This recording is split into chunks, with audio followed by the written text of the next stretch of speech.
Hello? Can you... Yes, you're not imagining this. Yes, I know this. If you stop squirming, I can get you here in one piece. Don't worry, protagonist, I've got you. Well, no, oh! Now I've got you. Hold on, you're almost here. Oh, good, you've made it, protagonist. Huh? And I see all in one piece. Good. Welcome to the world of Famaria. I am DB, the owner of Doki Doki Donut Cafe. And, yeah, welcome to this virtual world. So today, on Doki Doki Donut, at Doki Doki Donut, we're going to be going... it's the finale, everyone. It is the Season 2 finale of Flights of the Legacy. The Forgotten Chronicles. I am excited. I hope all of you are excited. Cause I haven't brought the rest of the cast in just yet for them to speaketh. So I'm gonna do that right now. So we might want to nudge our drow. Because this is an important episode. It's her episode. All right, here we go. Everybody else is here. First off, Binary coming in with the 4 months, tier 1. Oh my gosh. Enjoy your tier 1 emotes, your little hype doggos and hype donut. And we are so happy that you found a home here with us, and that's what we're here. We're all about having fun and hanging out and using the cursey words a lot. Just let the cast know we are live. They can hear you, so if you wish to speak to the audience, go ahead. Fuck. Hi, internet. Just to get that out of the way. Just son of a quack. Hold up, I think I still have the quack noise. You have it? Ganesh does not know about the quack noise. Oh, you don't? Okay. So one of my favorite YouTubers has a story time that they do of their D&D campaign called Fool's Gold. Dingo Doodles. And because of the guidelines for them to stay monetized on YouTube, they can't curse. So every time they're about to curse, you hear duck quack. So it's become a thing. So for me, it's like, son of a... Well, I mean, it's either that or I do the beep. Yeah. In a moment. Syncing content. Yeah. Ah. Oh, by the way, do you all like the new transition of the rainbow analyzing data? Very much. We are now a virtual world. We are now. Ooh. We are an LGBTQIA plus VR MMO. I'm surprised that can be heard because voicemail was off this entire time. Oh, well, that's because I don't know. It was being a pain in the butt. Oh, right. I don't have it normal. Okay. But yeah, so yeah, everyone. Oh, there it is. But so yeah. Or son of a yeah, pretty and much. your mother too. Your mother too. I hope you're all enjoyed the new opening as well. With because of the concept of the rebrand was to go from a living visual novel to a VR MMO isekai RPG. So every week, every day, every Sophia loves stream, those, by the way. every stream, you are going to be teleported into the world of Fomaria, into the safety of Doki Doki Donut Cafe, and we'll be here enjoying a stream, doing RPGs of all different kinds, TTRPGs, online TTRPGs, MMOs, everything here. And then I will send you home, back to your world, safely. Hopefully. No, yeah, safely. That's the point. Trust me, I won't lose your data. You'll be fine. You'll be fine, trust me. It's not like I'm a glitchy line of code or anything. Stealing my line of code. Look, How no, dare you. not stealing. Borrowing. Yoinking the AI construct code for your own stream. How dare? How very No. dare? No, I'm not an AI. I'm not an AI. This is my world. You are all living in it now until the end of stream. You are an NPC inside a game. You are literally AI. Not look. I may be intuitive software, but you know. Look, and killing the DM through laughter, please. Look, at least nobody can delete my commas or semicolons. Watch me. No, you will not. I believe you have something in here called yoink. Well, it's not going to work because I'm not in that model. Ah, damn it. Yeah, that only works when I'm in the fully realized other, more active model. So, like today, because it is the finale, I didn't want to risk stream lag or anything like that. So, we have a potential solution to that, but I didn't want to risk it on the season finale. So, I'm risking it for the biscuit. I don't want to risk it for the biscuit, but I'll take it for the cupcake. Wait, that sounded dirty. Yeah. It was pretty bad. I mean, it was like a combination of dad joke and... Oh wait. No. There you go. I actually saw someone have a nut redeem, and it just wild. I'll talk to you about it to you later, but it was just insane. It was great. By the way, for all of yous that don't know, for all of you that do not know, Nut redeem sounds like a Valentine's Day gift. That what? A nut redeem sounds like a Valentine's Day gift. It does sound like a Valentine's Day gift. Only part I'm not liking about this right now is that one of the more important and more RP heavy characters that need to be in here today isn't here at the moment. I'm bugging them on Facebook. Well, I'm, you know, they might, yeah. So yeah, we're right now waiting on, I don't know, the one that still has story to go. That has an actual story element in the finale. The rest of us, we're building shit. So we got components to put together. Just so you know, I'm not gonna stop ending the season at this point just because they're not here. So you're gonna yada yada their part. I can easily yada yada their part. I really don't want to because it's interesting and funny.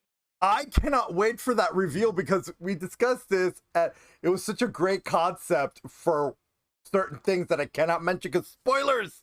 I just want it's so interesting, and for them not to be here. They'll be here. They'll be here. There's still time. We got about 5 minutes before our stream start. Just to let you all know, this stream is literally you're being pulled into my world.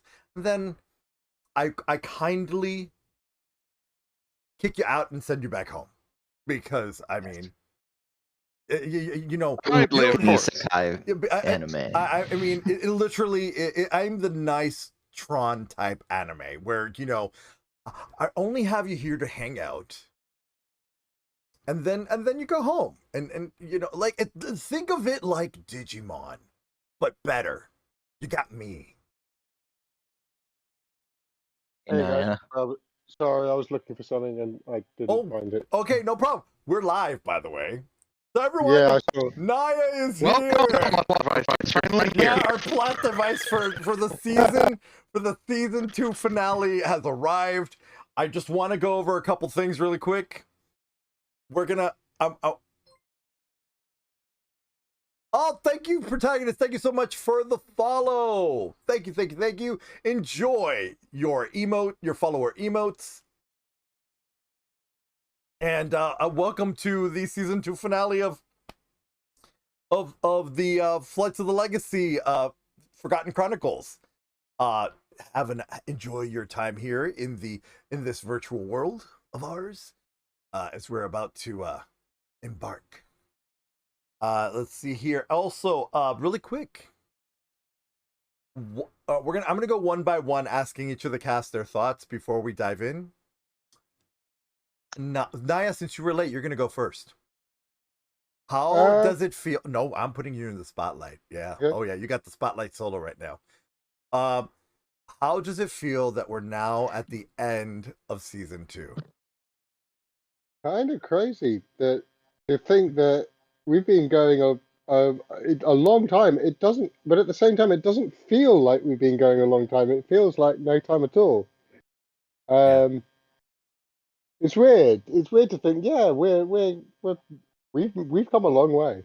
We actually have. And next, Proserpia. How does it feel? I'm excited. I'm excited at what we've done, and I'm excited as to what's upcoming. I don't really know what to expect. I mean, I do and I don't, so I'm a little. I don't know. I'm excited about I get the it. whole No, thing. I get it. What about you, Ganesh? I'm excited. You're finally going home. Yeah. We're finally going to. It's finally your turn to be protagonist. Yeah. Yeah. I gave Arden some sketches of ideas that I had, but he's a lot better at this than I am. So I'm really I'm really looking forward to that expectation because it's way different than what you gave me at this point. I'm just gonna say I love that. I'm just gonna say I am excited. I mean, we're ending our second season. Can you believe that we're going into a third season of this? Wasn't it a third year at this point? It's technically a third year, yeah. Almost, yeah. Yeah, almost a third year. And I will say this, I am truly excited. I cannot wait to go to finally see how your plot thickens and what your world is like. That's gonna be. I'm excited. I know y'all fuck it up. Well, I mean, we always fuck it up, but I mean, right. we always cause some chaos every season. Yeah. Also, Arden, your turn. How do you feel? How do you feel the end of this season? I'm sitting here like a deer in headlights because I'm looking at the next stuff coming up and going.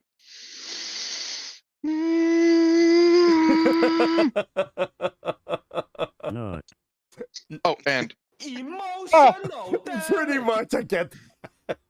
All right, everyone. Without further ado, buckle up. We're about to start episode. Are we on 42? Is it 42 already? Hold on. I need to say this correctly before I forget it. Forget myself.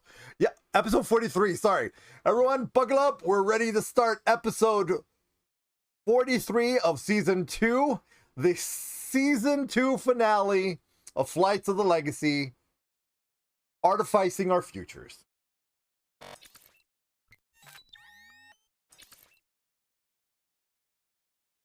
Hello, everyone. It's your favorite Sword of Warning with your daily warning.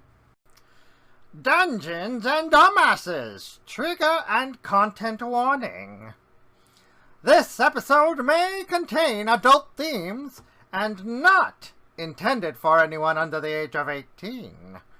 Themes may contain sex, PTSD, traumas, racial injustice, etc. Viewer discretion is advised. And remember, I warned you!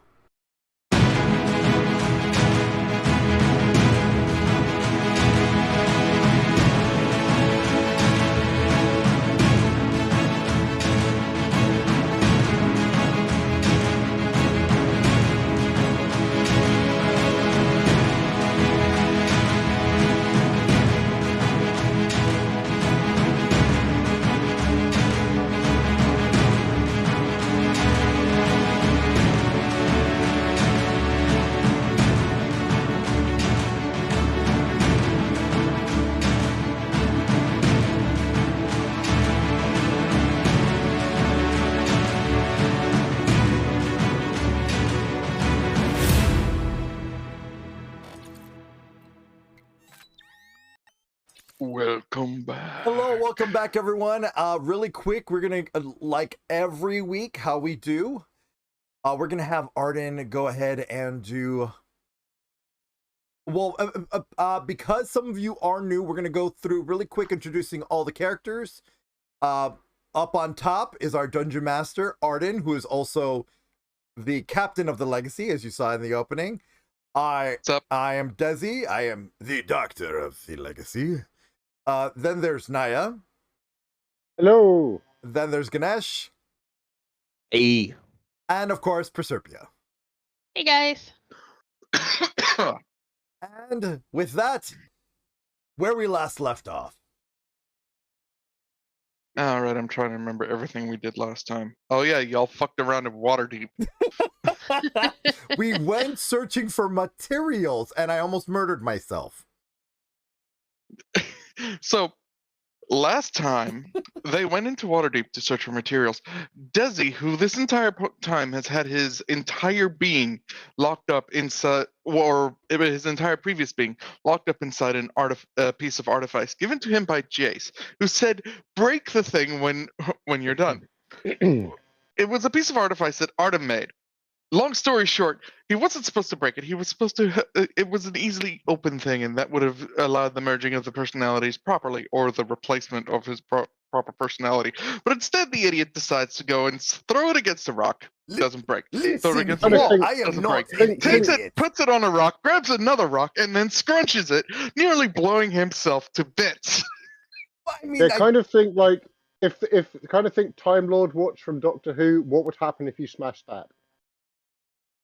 Yeah, except a lot bigger. Look, okay, I wasn't trying to purposely impale myself with pieces of rebar and 2x4s. I was just trying to merge with my former self and, come back as one. And you ended up merging with several market stalls. Yeah, not wrong. But you took our son to a religious orgy. He had fun.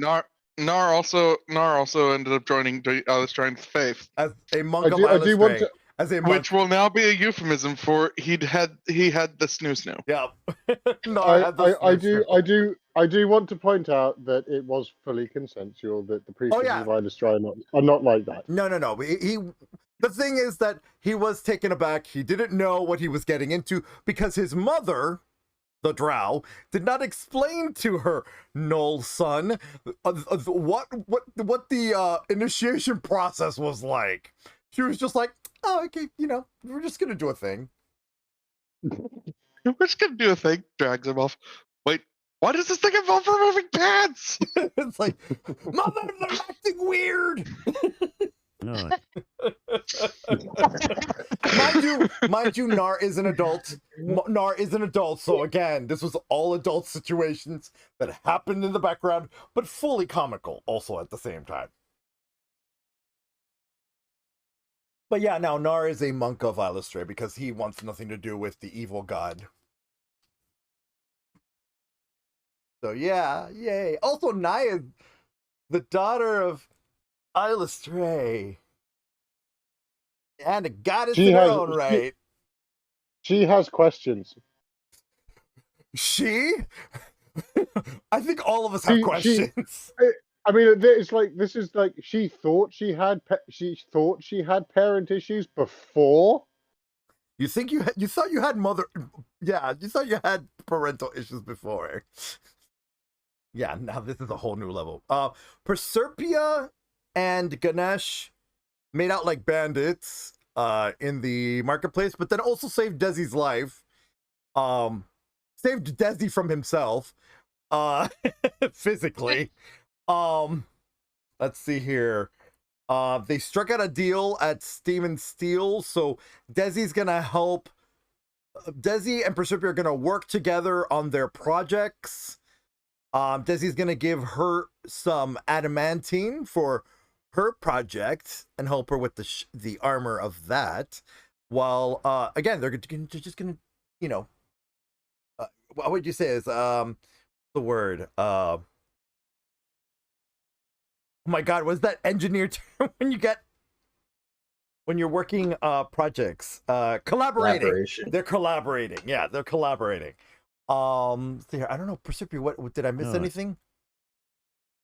I think so.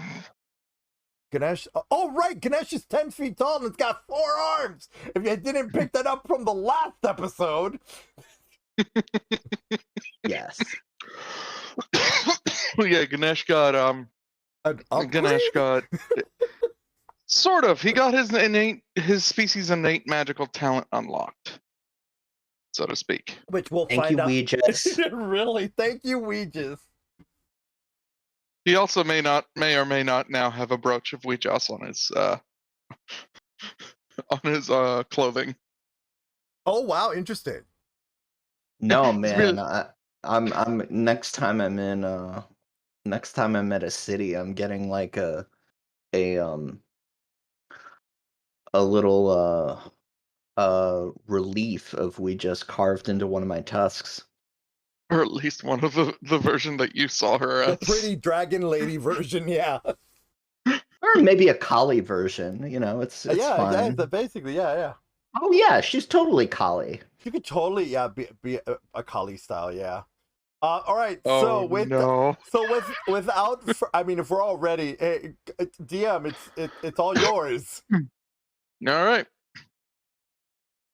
You managed to arrive back at the ship. Arden, however, has not shown up as of yet. So you will notice that like the ship's pretty much at a standstill right now. Tana's sitting back in her chair. And there's a couple of bottles down by her feet. As she's gotten into the store, she's like, "We ready to go yet?"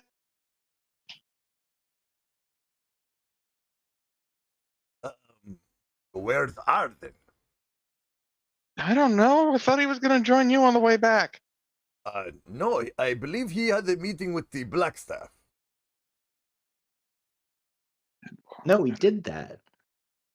He walked through me and then he left the room. Oh, did he now? I last I remembered he was just having meeting with the Blackstaff. And then oh right. I almost died. I almost died. And then he came back. So that must have all happened when I was like, trying not to die. Got it. Right. While you're talking, Arden finally blips and he goes, "All right, we're going." Wait, what? Do we all have our materials? I mean, as far I was hoping to pick up a diamond so that I might be able to cast Raise Dead at some point. You might be able to pick one up at the other place. Okay, or Sam? Or Sam? Sam, yeah, that's Sam. We have Sam literally in the hole. We literally have Sam's Club. I forgot about that. Okay, yeah. Sam's Club. In that case, I'm good. Art's just coming by. He hands Tana a piece of paper. And he's like, "We're going now." It's like, "What is the restraining order?" Yeah, apparently we're no longer the ship and its crew are no longer welcome in Waterdeep. Why? We spent Well, so much fucking money there. Oh, we let a tree loose as well. Yeah. Arden looks at him and goes, "Well, apart from the now living tree that's inside their most famous heroic park, the small portion of having blown up their market stalls could have something to do with it."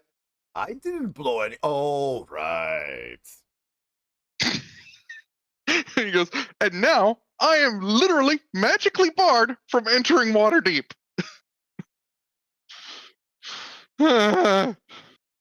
Well, so where to next, Arden?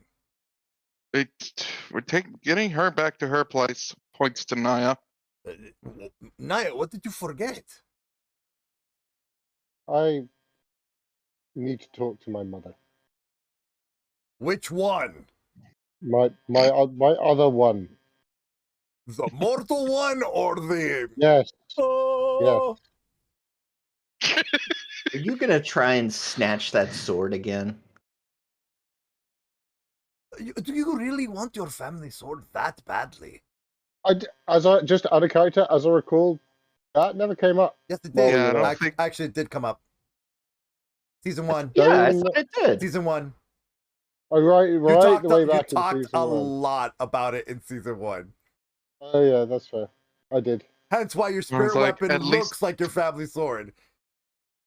Look, at least we aren't banned from there. I don't think. And he taps Tom on the shoulder. You good to fly? That sounds awesome. Arden taps Ton on the shoulder, goes, "You're good to fly?" And she's like, "No, you take the reins." Gets up, she goes down.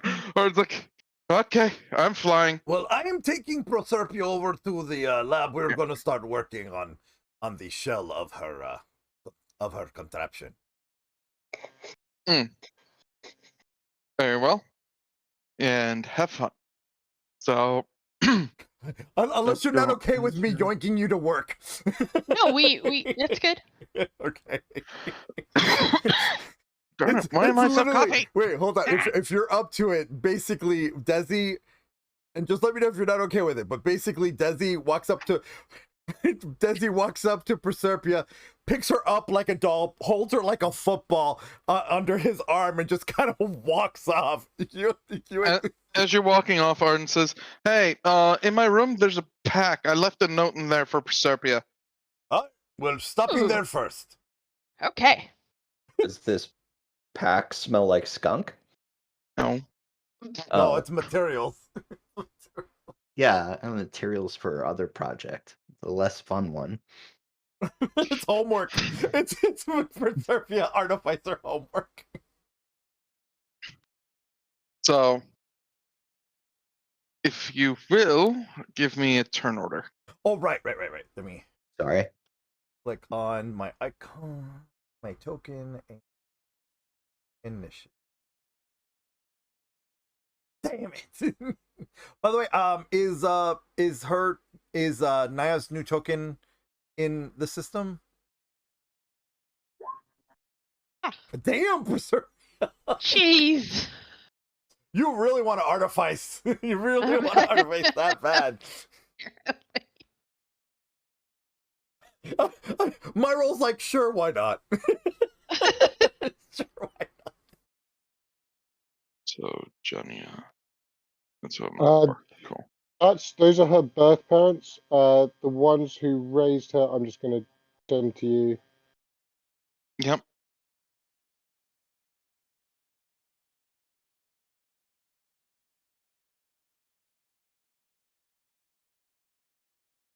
Also, I'm going to need your turn order as well, Naia. Sorry, I was digging back through old messages to try and find that family tree. No, by the way, new token is in character RP. By the way. Oh, okay. I use the same frame that you're using here, but it's up a better close up of your face, yeah. so we can see your face.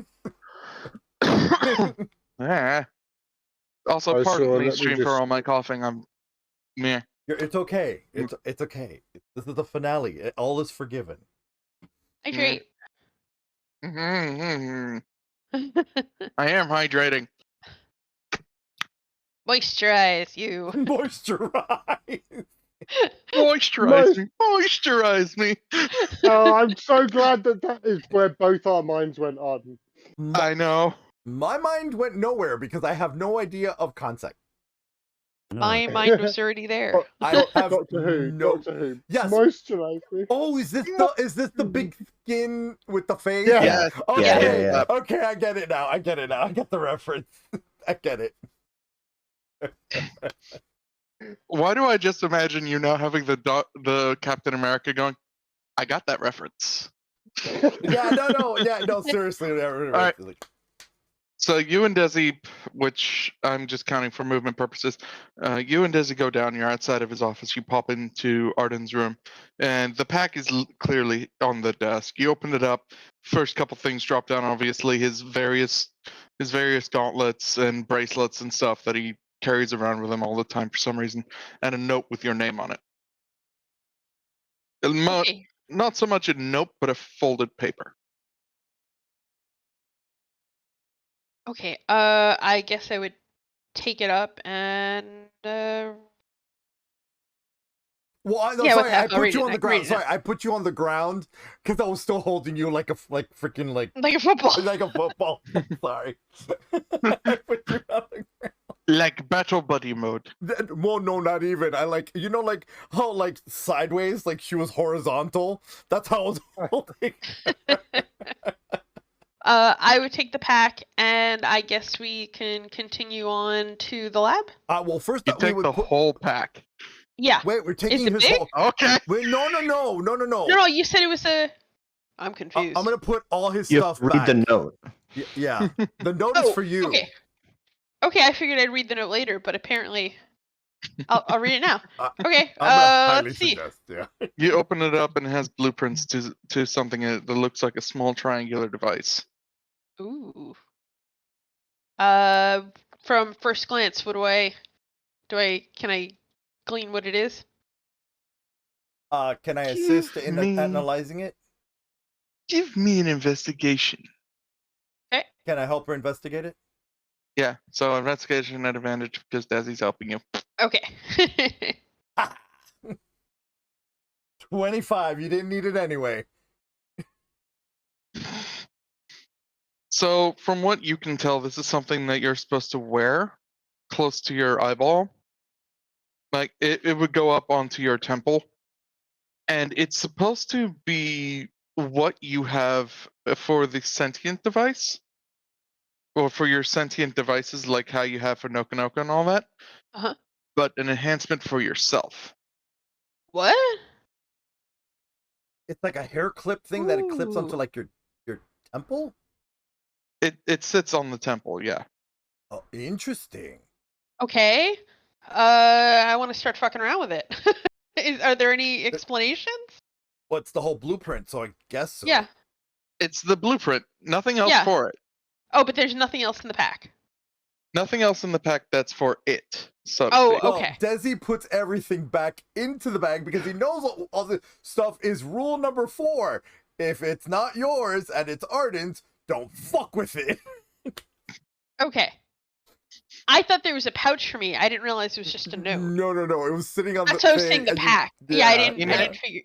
When he called out, he said, "There, in my bag inside my room, there is a note for Proserpia." Yeah. Got it. Okay, exactly sorry. Was his exact words. Fine. No, I was shenanigans were about to start. It was great. No, it's I was good. gonna walk off with the whole shit. I know you. And me sitting here without my consequences. Sad face. I have mine though. I have mine. So you proceed. You proceed to take it, and you go with Desi to the tinker room. What were you trying to make before this device that I gave you to make? It was she was making the roly poly. Yeah. Oh, right. Roly poly, you say? Yes. with an adamantine shell. Yeah. And the Days bristle. Beast quill legs. Yeah. Yeah.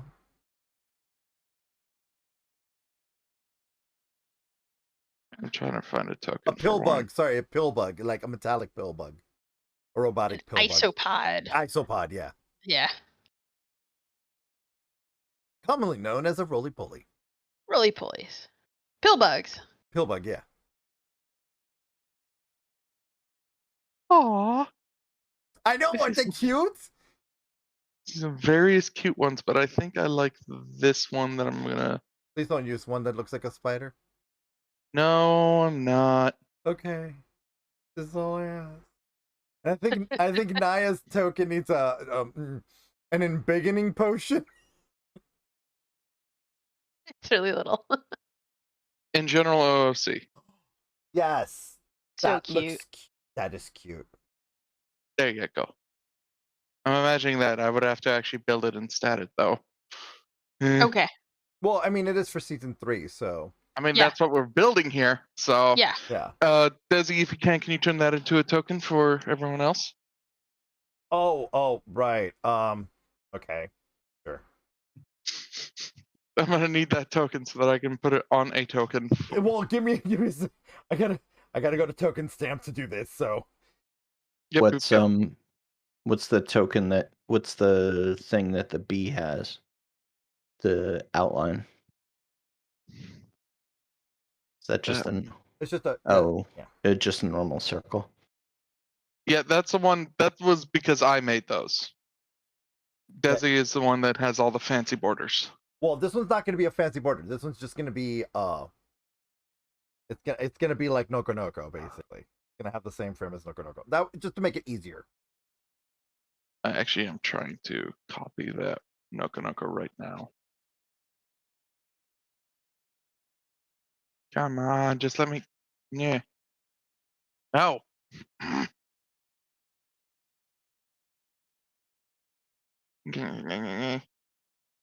Just let me copy the sheet, you stupid. Roll 20. Roll 20. I love you. By the way, I everyone, love working with you. we're gonna show you what it looks like. Oh, I guess not. This is what it looks like. It's this guy. It's this little guy right here. It's gonna be a variation of that. So. Duplicate. There we go. And your pop to the top or the bottom. There we go. Boop. Meow. Now I don't have to do a lot of work. It's not going to be the full one because of the way the image is. It's going to be like the front of it. The front part of it. Right. That's fine. That's all we need. And right underneath it is the token.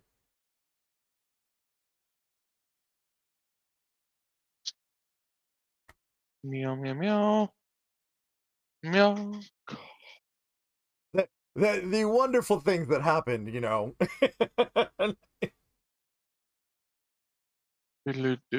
Desktop. Naming this one Pill Boy. That is cute. I would have named him Xanax, but that works too. Because having around me is very calming.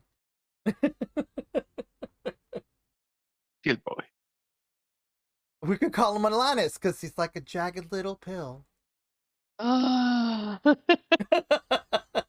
No, it's bad. I know. So he clearly is not going to have all the same traits as your Clockwork Owl or your Clockwork Turtle. Noko Noko. Yeah. Yeah. So we're just gonna delete. Yo. Delete. All right. Yeah. Patience, everyone. Yeah. For everybody else. There. Well, it's gonna need to go down by her and Noko. There we go. But Yay! Pill Boy. We got Pill Boy, B, and Noko Noko. And then we'll work on like fully updating stats as we go on here. Oh yeah. Because they can't exactly see the players aren't gonna like just sitting here staring at one screen this entire time. So yeah. I mean the watchers. Yeah. The protagonists. No.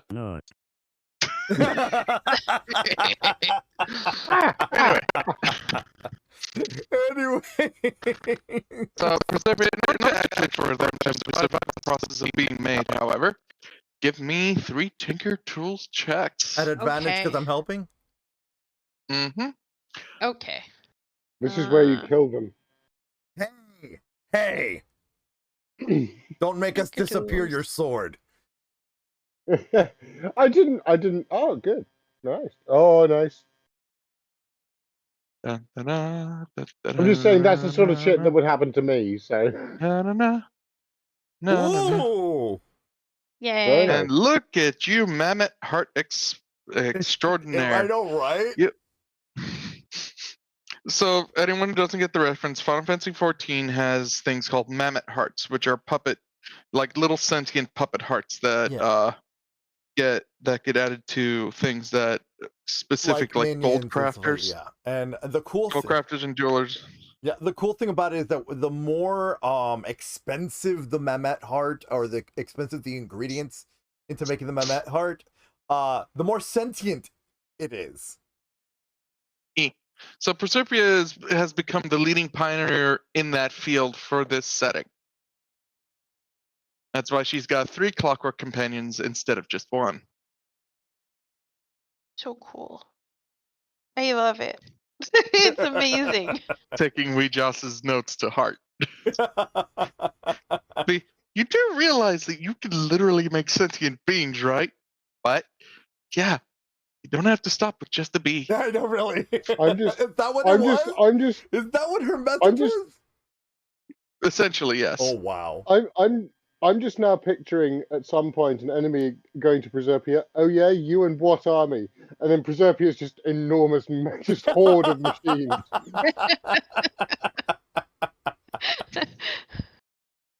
To be fair, I think Proserpia and Ganesh both have that role. It's true. You and what army? Suddenly raptors. Yeah, that's true, yeah.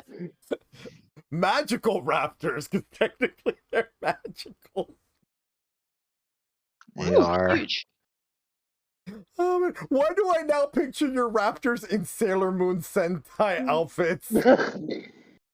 Because you made it all anime and weird this episode. Anyways, anything else? I protest, Captain. I am not a merry man. So you will spend most of the flight working on the pill bug. That's what those 3 rolls were. Awesome. Your next rolls are going to be for your focus. Ganesh, you're up.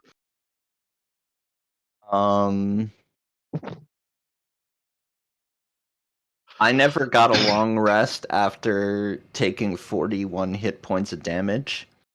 So I'm going to be in my bunk. Just Screw that. bunk. Oh, true. I mean, he's got right. So he's got 4 arms. He's got to work out how to use them. Ganesh, the small problem with your bunk, it was designed for a medium-sized creature. I start building your a bed new is bunk. Literally. Oh my god! Does he? You are laying on your bed and your legs are hanging off the bottom. You're literally just sitting on your bed, but laying back. Wait, we can artifice you have an you. enlarge spell? Don't druids get enlarge or reduce? I don't know. It doesn't make it permanent, I don't though. think they do. I don't think they do. But artificers do. Artificer, Tinker Tools check, go! No, hold on. And if you carpentry tools. Hold on. So, since she's an alchemist, Hagnar is gonna notice how exhausted Ganesh is. Runs up to him, hits tag, and hypo sprays him with enlarge reduce. So he's now a medium. No, I didn't. I wanted to do that to my bed. You're now Aw. you're now your normal size. For now. For now, so you can sleep. And she goes, have a nap, and then she just yeets herself back to where everybody else is. You're still gonna wake up on a bed that's too small too small for yeah, you. But for now, you're comfortable in the bed. It doesn't. And importantly, I'm at 65 health points now. Why are you only at 65? You're level 10. You haven't been leveling up that, have you? We might have missed a level. Mr. Druid, at base, your hit die is what again? I don't know. Hit die is a D8. And your constitution is at a +2. At minimum, you should be at 70 by now. So you need to roll another hit die. Yeah, it's on the list of shit we have to do. Well, I mean, you can do it now while you're long resting. Do it now while we're in game. Yeah.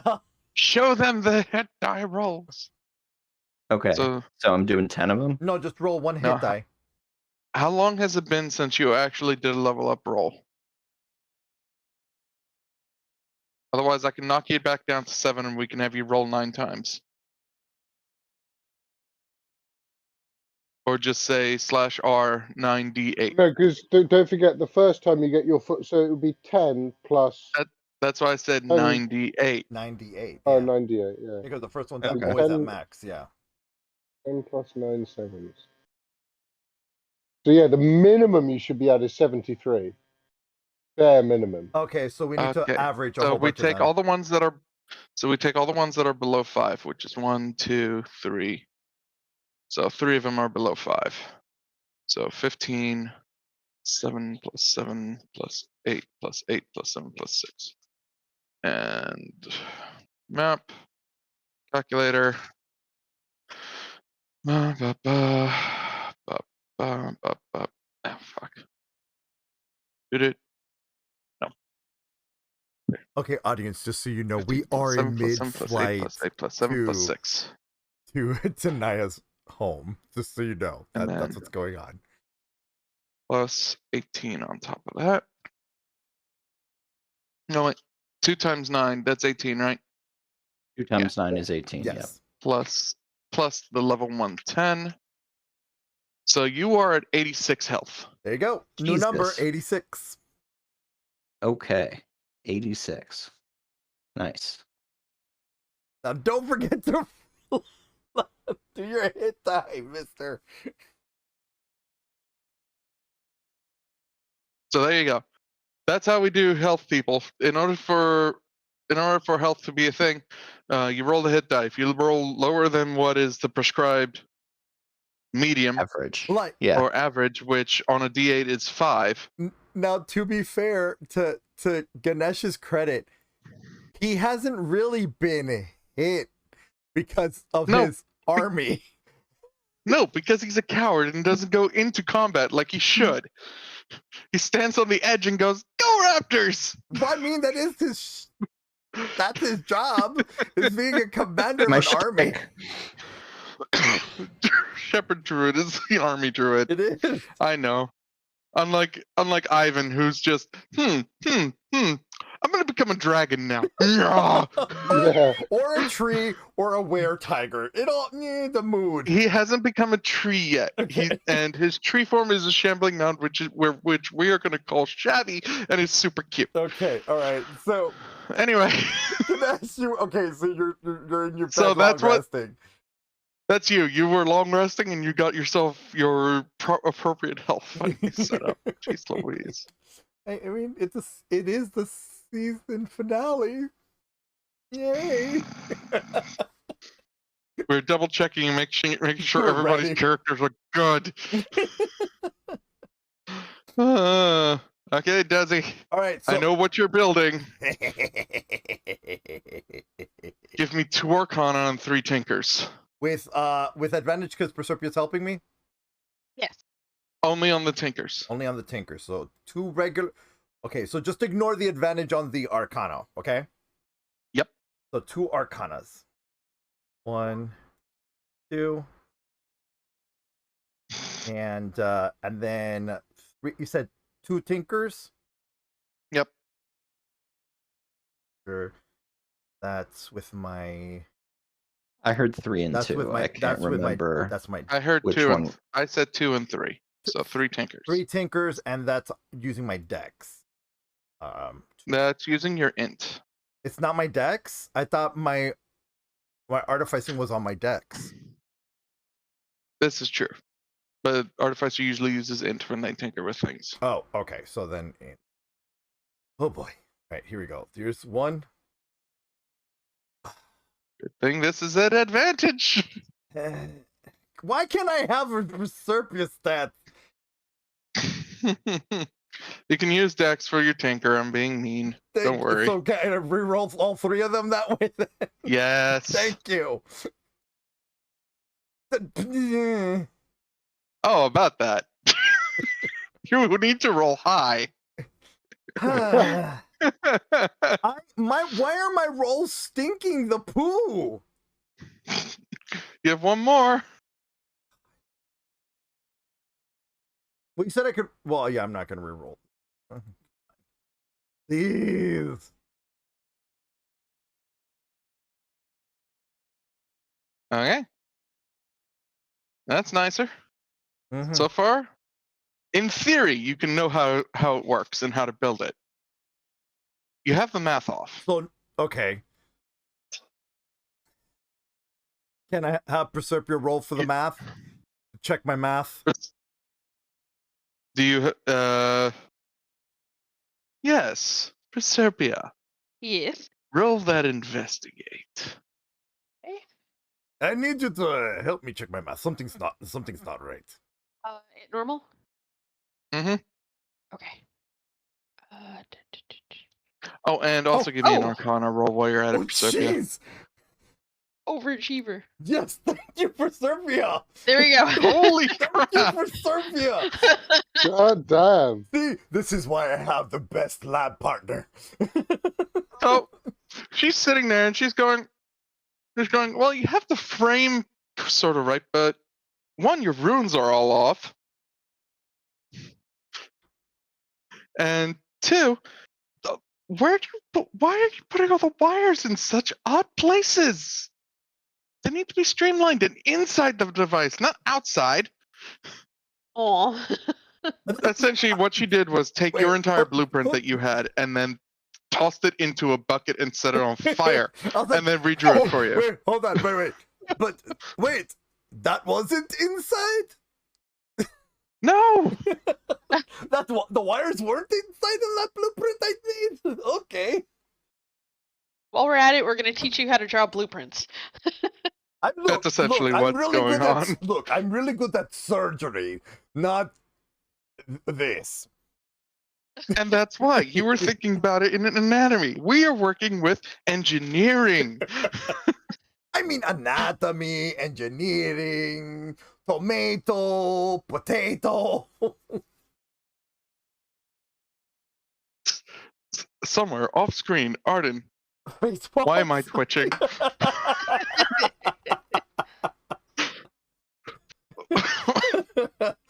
Artificer senses are tingling, and then they're not happy. Artificer senses are tingling. Why do I suddenly feel like they're trying to make another bomb? Oh, what was the name of my favorite mirror? Damn it. Samatia. No, I don't know what your favorite mirror is. Oh, not Samatia. Orpheus? Not Orpheus. Orpheus is guarding the booze. Oh, Mac 1 Chief? Mm-mm. There's so Nicholas. Oh, Nico. Yeah. Nico, go down and check and make sure they're not making another reality bomb on my ship. little gold mirror just goes tink. That's my favorite, is Nico. Yes. So a gold mirror just walks in and staring at both of you. That's best mirror, son. Oh, and since Proserpia and I can communicate with them with the mere sign language, that's going to be a great time. Yeah, so he comes in and he signs at you like, "Are you guys making a bomb in here?" No, Arden's twitching. Well, I signed. Fuck it up long enough, we will. And, I signed back. No, my math was off for my project that Arden is fully aware of, but thankfully Proserpia corrected all the mistakes. I was thinking all better. Yeah. Thumbs up. All better. Thumbs up. Just let them all know that I accidentally thought biological instead of mechanical. But all is good. No bomb. Little eyes. It does the whole points at eyes, points at you, points at eyes, Like points watching at you. you. Like I'm watching you. As he backsteps out of the room and then shuffles to the side. Wait, hold on. Before he shuffles, I sign back at him. Who are you? Arden now? He just shuffles away. Head pops back. Slides away again. Okay, time for Naia. Now you're up. You have actions you can do before we get to the destination. Okay. Other than creating a reality bomb. Mostly she's probably just going to be in her room sort of meditating when she's not sort of cooking or whatever for the rest of them. Wherever your room is, somewhere over there. Yeah. Okay. So being calm and quiet, taking that long rest. Yes. Are you and Mia plea together? Yes. And just kind of thinking about what the fuck she's going to say when she gets home. Sits on head. Mirpley sits on head. Yeah. Pet. Yeah, she will be. She'll be kind of grooming Mirpley up, sort of like, you know how you do, like when you got like a doggo on your lap and you're just kind of stroking it gently. Like, and yeah. Except Mirpley's there, sitting on your head, and tails just flop over your face.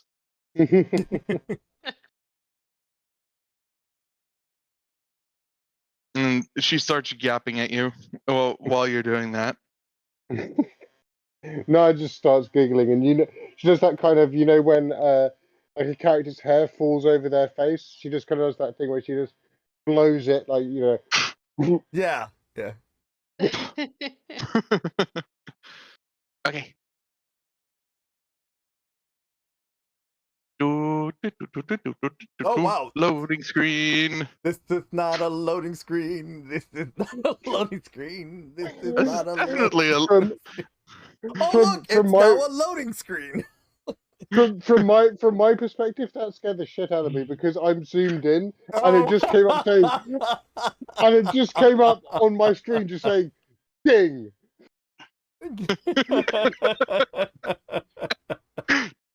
Oh goodness! I can just imagine that. Ding.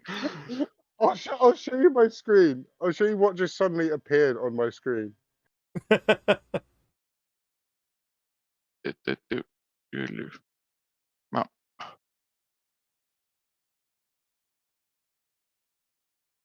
Are you just gonna take a screenshot of it? Yeah. Okay, good. Because I was like, I'm here going in and going. Okay, show your screen. Look.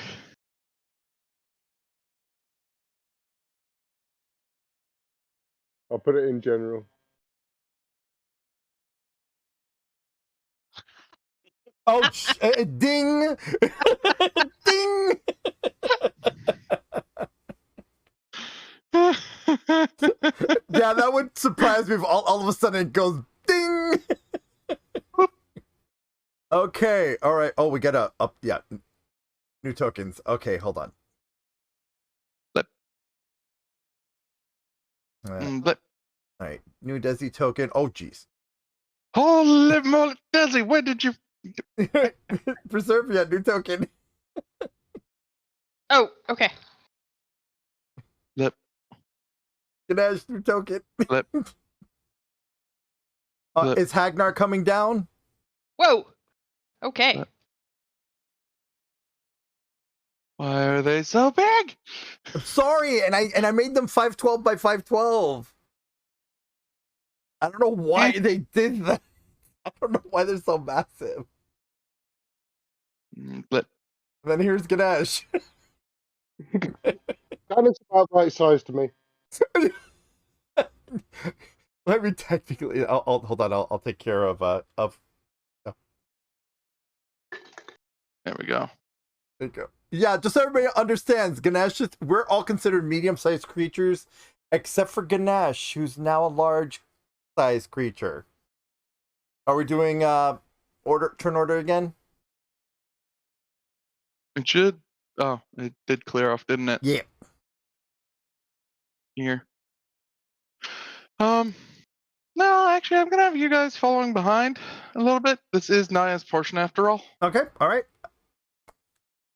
Sorry. No, you're fine. I just want to make sure. So, now coming back to the place, the ward is back, and boy, is it stronger than ever, because Arden's looking at it and like, yeah, I'm parking outside of that. Naia smiles and says, "This time I'll be able to let us in." Just be careful. Let me guess. The passcode to go in through is 1, 2, 3, 4. But yeah, it is essentially like this is going into Wakanda, basically. In that it looks like we're flying straight at a mountain. Oh, not like. Sorry. And then as we get close, Naia just dispels enough that we can go through, and then it closes behind us. Well, Arden doesn't even get near it. He just he goes up close to it, and then he lands the ship outside the barrier. He's like, I'm not getting my ship stuck in there. Good luck. Sorry, I'm just zooming in on the characters so everybody can see the tokens.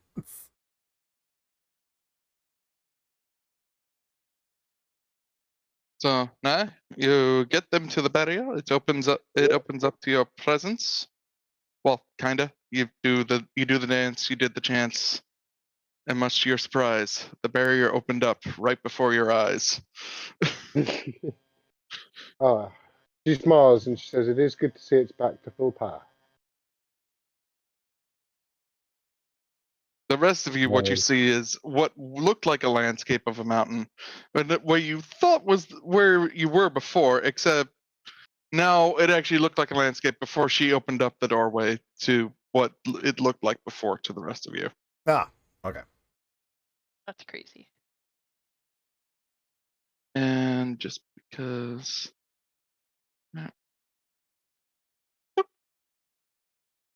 Yep. Wait, is that's Samatia? Yeah. Arden's sending Samatia in with you. Cool. Oh, and so now who can I have out then? You can either have Pillboy, Pluckby, or Nokonoko. I'm gonna have or all three if you really want to have all of them with you in this non-combat oriented area. I'll just take the B then. I'm bringing Kulgan with me. He's just so cute. Oh god, Kulgan is really big. Yes, I know. No, I gotta bring the pill boy with me. He's coming. The bee can stay if you want, but sorry, Naia. That's all right. Thank you. Yay! I'm good now. I shall bring Doggo. She is now Big Doggo. Big Doggo. There we go. Just putting them on top of your heads. Yeah. Samatia is just following behind. Yep. Is Ayak coming with you, Ganesh? I don't think so. Okay. Oh, good. Another thing to experiment with. No. Arden's actually going to be taking his long rest while this is going on. It's been a long couple of days, and I don't think he's slept through any of it. So all that coffee is finally catching up, and he's just going, I think bed.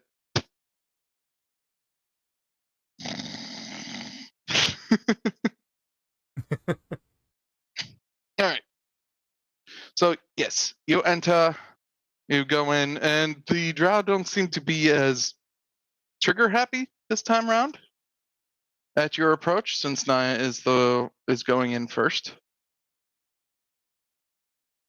or leading the way, and the rest of them just they nod and they bow, especially the ones who were there initially to see Naia's reaction to Eilish herself,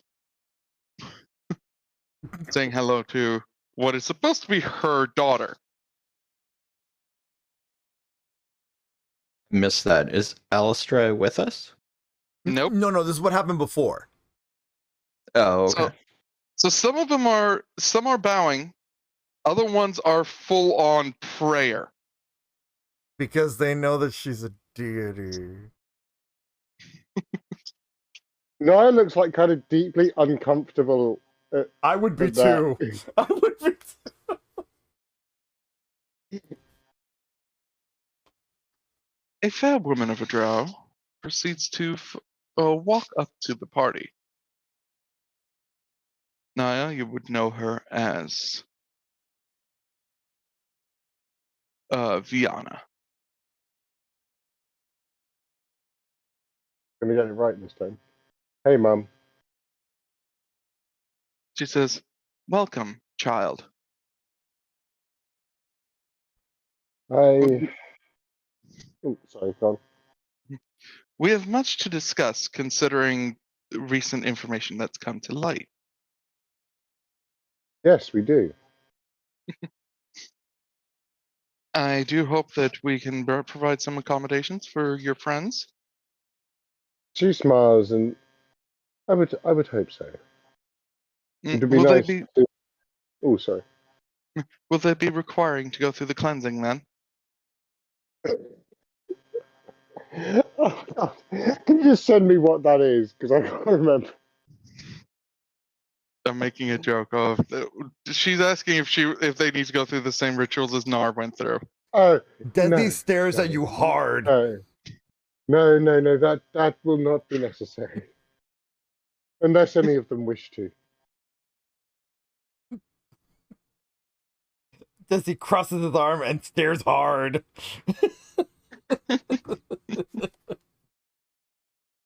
Very well. Please follow us. You are led through what is essentially a magical monk temple with various drow, both male and female, all working together in fields and then in the temples, performing prayers. Some, and of course, as with all drow cultures, clothing optional. Yeah. You'd also see a fair few other races there as well. At least. Oh, sorry, Tom. Yeah, at least ones who were freed from ends of brands. Now, turn orders, please. Oh, okay. We shall see what shenanigans the party gets up to. Oh, wow, that's almost dead last one. God, why can't we have a role like that in combat? I know, right? Oh, with you first. Yeah, I know. Well, no, I just meant in general, like all of it. Well, except unfortunately, except for you guys, we all got really high initiatives. Whereas, like usually in combat, we're all down. I've been getting poop rolls today, and I do not understand why. To be fair, I would think it's because Desi really doesn't want to be here. Really wants to finish building his project. weapon. Yeah, his project. Yeah. Out of everyone here, Desi has the least stake in this area. Hence the low roll. That's so why it's so cool to just roll 32 times. God.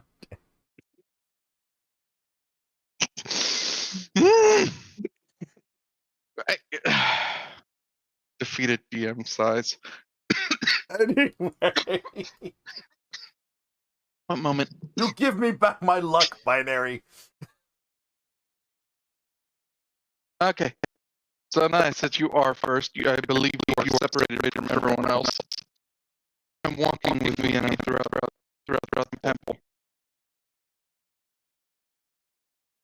And after what is a very long, uncomfortable moment of silence, especially considering every drow you pass by either bows or prays, she's like, I think it'd be better if you don't stay here going forward.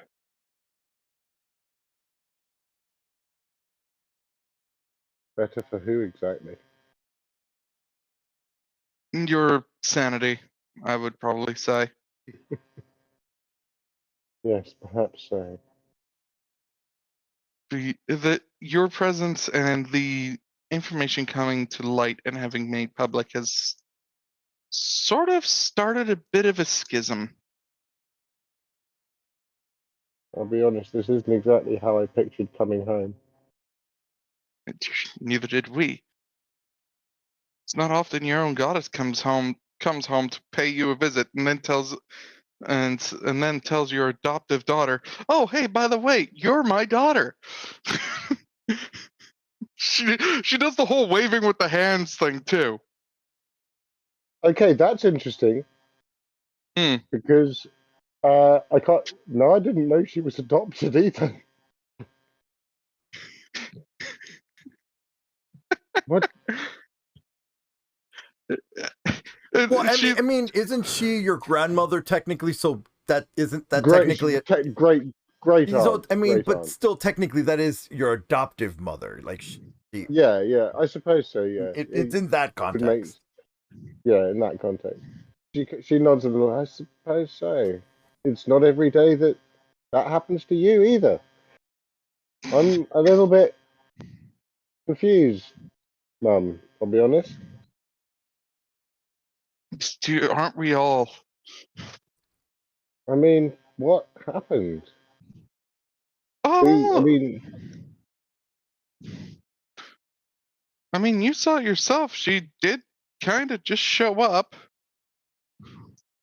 And when she did, oh boy, all the prayers that were had. She stresses the word prayers, by the way. No, I mean, with me, what happened all those years ago? I believe it was you were brought to us with Gianna and Kaloth, though I don't think they were your actual parents either. It's really confusing because they only showed up with you and you were already a couple years old when they themselves were only knowing each other for about 1 year. I see. And they were very tight-lipped about it before they disappeared.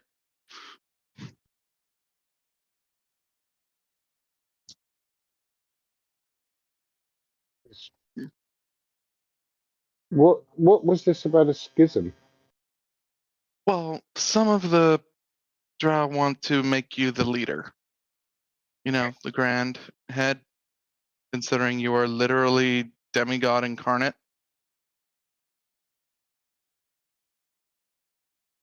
That was never the plan. It sure wasn't. And oh boy, your other mother is currently throwing a hissy fit.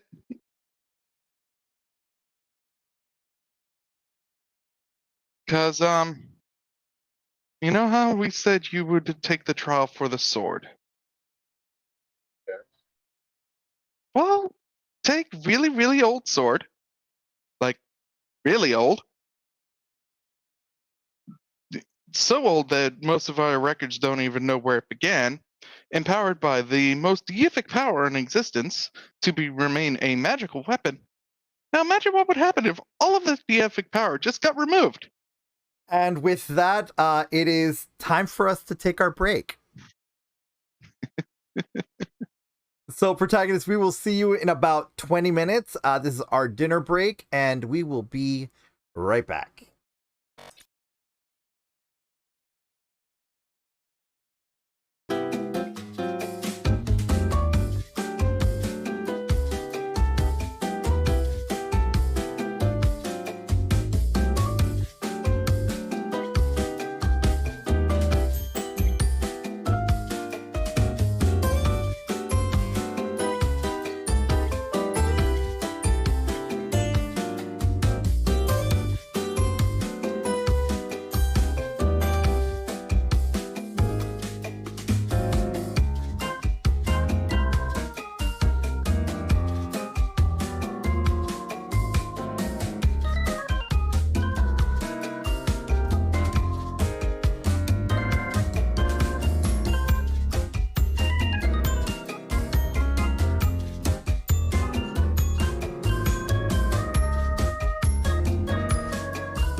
Well, my protagonist, how are you liking this finale so far? I have with me. Oh, no, I don't have you with me. Now I have you with me. I have Arden, our DM.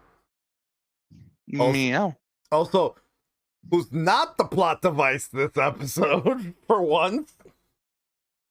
Specifically not the plot device. This is end of stream. Or end of season. Yeah, end of season, yeah. Proving once and for all, Arden is not supposed to be the plot device. But we love making him the plot device. It's so much fun. Mm-hmm. It's so much fun having Arden as the plot device. I mean, come on. Yeah. It's not the point of the game. The point is the shenanigans that ensue from taking people from their own worlds and putting them somewhere where they're wholly unfamiliar. I mean, it's going to be very fun next season. Can't be both? This is true. So, I mean, ¿por qué no los dos? But yeah, maybe we should say some rumors about the other characters while they're around, while they're not around. Oh yeah, do you all want to do chisme? Do we want to do the chisme? Do we want to spread some chisme about the characters? Fine, let's do some chisme. All right, chat, who do you want gossip about? Ask, and we shall. Ask, and we will make up. Oh, Ari's here. Hey, Ganesh. Hey, Ganesh. We are back, but in hanging out mode until everybody's returned. We're doing chisme time, so we're gonna be. Oh, Naia's back too. We're doing a gossip. We're doing a little gossip moment on stream while we're hanging out. So we are on camp, like we are live. We're just hanging out. All right, so let's see here. Who? All right, well, since Chad is still trying to think,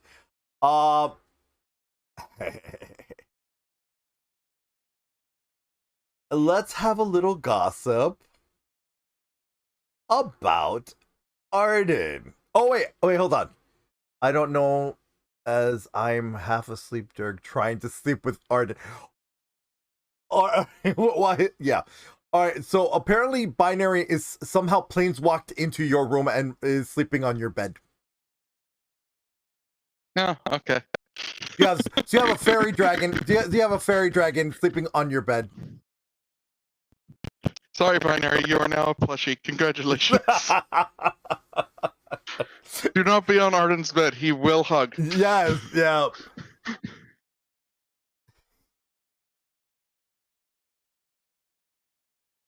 Oh, he is perfer, I like. All right, so gossip. Okay. Let's gossip about Arden, since Arden is not with the party. I heard a rumor that Arden's tail is not the floofiest. I will set you on fire. Where's my consequences? That's okay. The dice in this episode are doing it for you. So, I mean, do you want your weapon or not? Hey. All right. Oh, we're back. I'm gonna go and put us in the game scream. Put us back on the game screen. We're all back. We're doing I heard a rumor for really quick right before we come back. I just said I heard a rumor that Arden's tail is not the floofiest. And I just heard that Arden in his sleep said, "I will burn you down. Do you want your special project weapon or not?" So, all right, Ganesh, your turn. Who did you hear a rumor about? And you can make up whatever you want.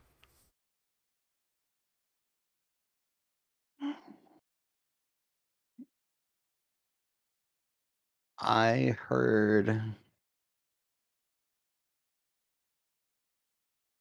that Proserpia sleeps with a bottle of elixir. With an elixir. Mm-hmm. Oh, okay. I do what? That Proserpia sleeps with a bottle of elixir. And somehow I feel like that's pointed with quotation marks. No, I have no idea what's in the bottle. Oh, you're just calling it an elixir. Okay.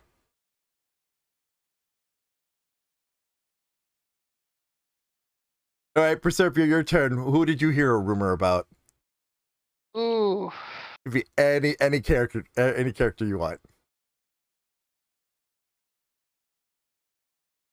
Heard a rumor that Mirpley has a crush on Ayak. That is actually adorable. That is actually fucking adorable. All right, Naia, who did you hear a rumor about? Oh god. I heard a rumor that Ganesh knows how to use all 4 of his hands. Ooh. Is this with like exclamation point quotation marks? This feels like air quotes were used in all 4 of his hands.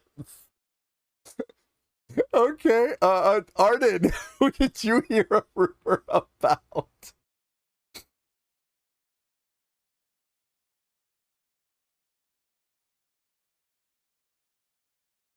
Let's see. We can go with continue the horrific joke. No, we are not gonna. No, don't do that. I just asked you not to, please. I heard a rumor. Trying to think.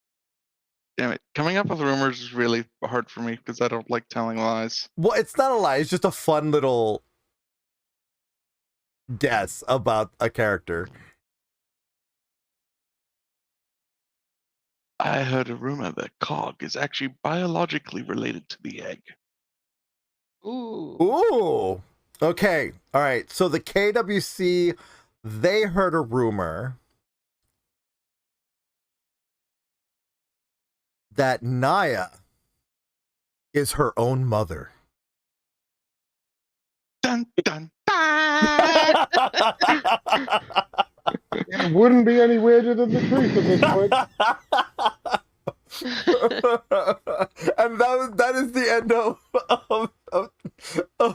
I heard a rumor and Cheeseman time. All right, we are now back from the cliffhanger of her hearing about the family test trial. Sorry, the family trial. To reiterate, she said, so take an extremely powerful sword that was blessed by a deity and then remove every single part of whatever power that deity had from the weapon. The extremely old, millennia old weapon. Oh. This entire time they've been walking towards the chamber and she opens the door. The sword you see, the blade is nothing but dust, leaving only the hilt. Oh. And she's like, oh. Nobody else in the congregation other than your other mother and I know about this. I see. It's okay. Yeah. She's got crystals for that. So, is this like a puzzle? You're not there. No, I'm asking you, DM. Is this like a puzzle? No, moves forward and just sort of examines the hilt a little bit.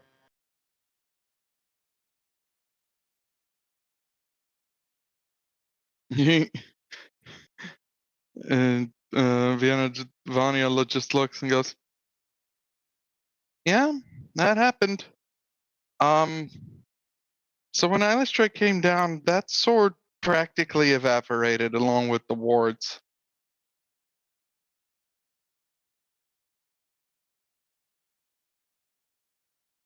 Dun dun dun. I'm sorry, if nobody else was gonna do it, I was gonna do it. Naia just kind of reaches out her hand and just holds it over it for a little bit. Does she feel anything? Not really. Whatever's in there, it's either too faint to sense or long gone. She reaches down and takes hold of it and just picks it up. You hold it and the blade flashes to life. Well, not the blade, sorry, the hilt. But no blade. It begins to glow in your palm. And Viana's just like, well, that's something. Maybe it's not dead after all. Only mostly dead.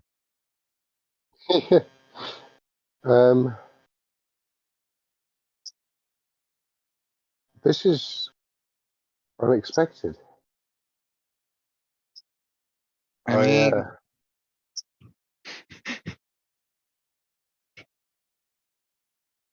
I might need to. I have my friends. They may be able to come up with something.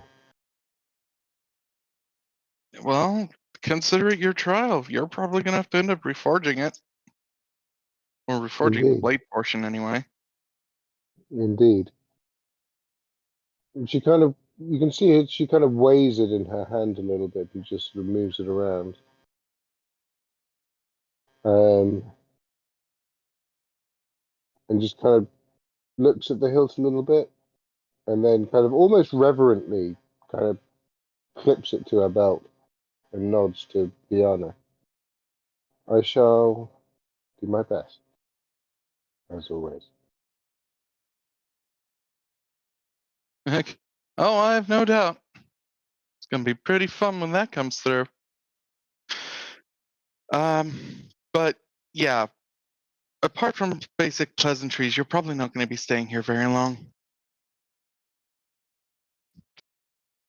The longer you stay, the more the voices that want you to lead in a full-on assault on Menza Branza will start trying to chime in. I see. Naia, warrior goddess. Now is not the time for that. No, it's not the time for that. Until then, food, wine, and merriment. Grab. Because I'm not going to get to see my daughter for a long while. Hug. Yeah, she gives her a hug back. Okay, out of and character. She does kind of. Sorry, go ahead. Sorry, out of character question. Okay, this is a family secret, right? The weapon itself, yes. Why is she not, I don't know, storing it away in a bag so nobody can see the hilt?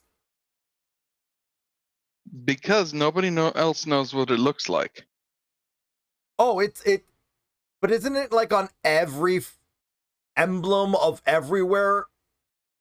Because it's literally their family crest. How deeply are they going to look at two hilts sitting on someone's hip?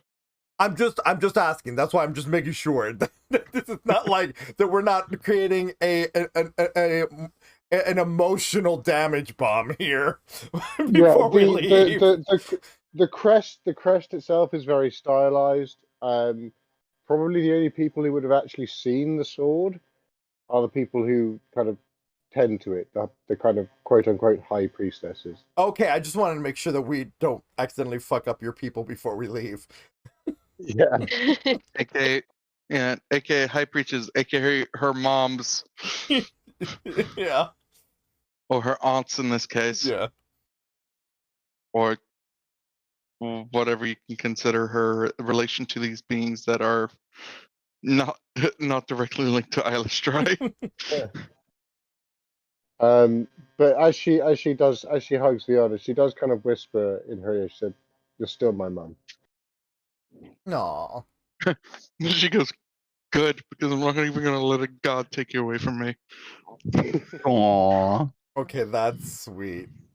That is so sweet. Proserpia, you're up, and you've been left alone in a drow temple. Uh-oh. Don't break anything.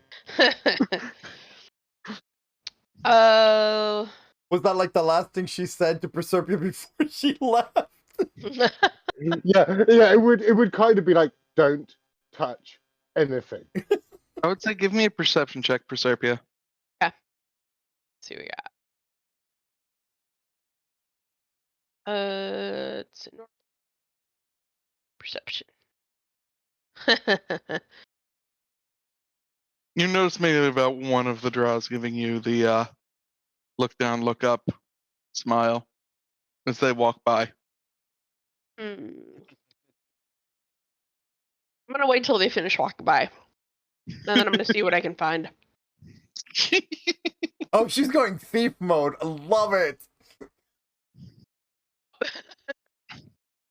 No, they were doing the sultry stare, not the where you're having suspicion of you stare. Oh. The way you looked at that demon in season 1 kind of stare. No, let's keep going with this. I want to be completely oblivious. Exactly. It's like, yeah, you see this one, she's looking you up and down, but she just walks by. From their perspective, from your perspective, suspicious.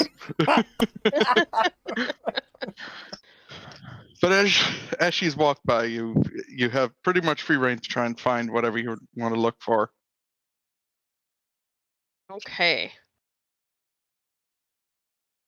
Yeah, I'm not looking to steal anything, but I am looking to poke around. So you find. So I mean, I don't know what monk, a drow temple looks like. Imagine I mean, you see the background image. Yeah. That. Yeah, but I'm like, okay. Like, are we indoors? Is there like anywhere for me to just like do stupid crap, or is it like outside? There's a lot of you were taken indoors mostly. Okay, so we are indoors. That's what I thought. Yeah. Yeah, she left us in like a monastery area. Okay, so there's only so much havoc I can wreak. Okay. Mm-hmm. Unfortunately, since this area was primarily built for Naia's shenanigans. Oh, I was gonna try and do stupidity, and I'm sorry I didn't need to do that. Do it. Yeah. Figure out what stupidity you want to do and tell me. No, do stupidity this week. This is of course, it's all on you, babe. Do it. Imagine me like Lucy, the little demon on your shoulder right now, going, "Do it." Yeah, take me to the sultry look, the look person. Oh, you're gonna finally realize that she was looking at you? No, I'm gonna go for details. I want to know more. Oh, gotcha. Okay. I don't know how to. Harry, you're familiar with the female body. You talk about this person. Who am I talking about? Naia, describe You're a female familiar drow. with drow females? This is one that seems to have the hots for the gnome. Yeah, essentially the drow, particularly their women folk, sort of by classical standards, they are even like the least attractive of them. Generally, is by most people's standards, stunningly beautiful. Most of the ones here, their hair would reach at least to their waist, if not longer. And in particular, these ones seem to be rather more. I mean, drow are pretty kind of, like the women are used to getting what they want, shall we say? but less so with Eyeless Dry in terms of how forcefully they'll go about that. I'm screwed, aren't I? Only if you want No, to be. roll the dice. Let's find out. Okay. I want to. Let's see. Oh crap! What was I gonna ask? Can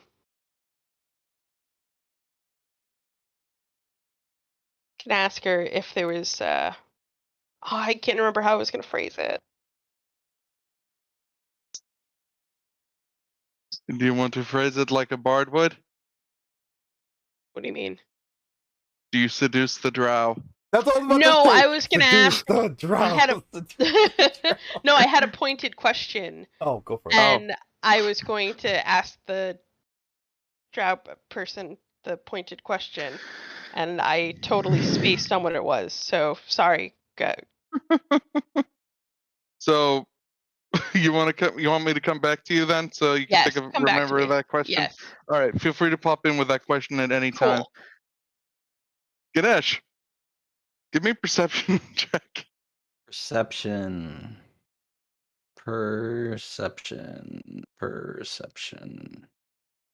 You're at the Temple of Eyelash Dry. This is gonna happen. Wow. Okay, you only notice one out of probably a lot more that give you the sultry stare. I mean, he does have 4 arms, and he is 10 feet tall. It's a given. So, where am I? You are inside the Drow Temple, in more or less like the entryway to the big old temple itself, because the temple is this entire area. Oh, okay. Is there like a combat class I can drop in on? You're gonna pop into a combat class? No, like monks doing with Like forms and tempos. stuff. Yeah, Say again. tempos. Are we watching Monks in Training still? Because that's where we were left at. But we were left watching Monks in Training while she walked away to do her trial thing. To be fair, you were technically supposed to be left in the hands of a drow to go have a delicious meal and welcome provisions, but that person accidentally left all of you alone. So yes, there is a training area you can go watch drow, how these drow monks train to fight. I go wander off and find a spot in the corner and copy them. Yay! Okay. Desi! Oh gosh. Better not get that question. I swear. I swear. I know perception, right? I'm rolling perception, right? Okay. I don't notice shit. I don't notice shit. But I also don't want to be here, so I just kind of like.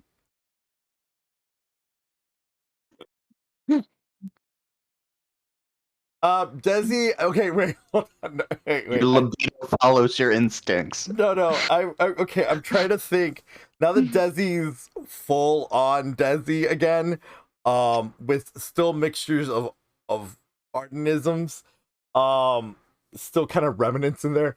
Desi's just gonna think to himself like, you know what? Screw it. I'll explore this place. He goes, pardon me, excuse me, I fucked your goddess. Pardon me, excuse me, I fucked your goddess. Out the way.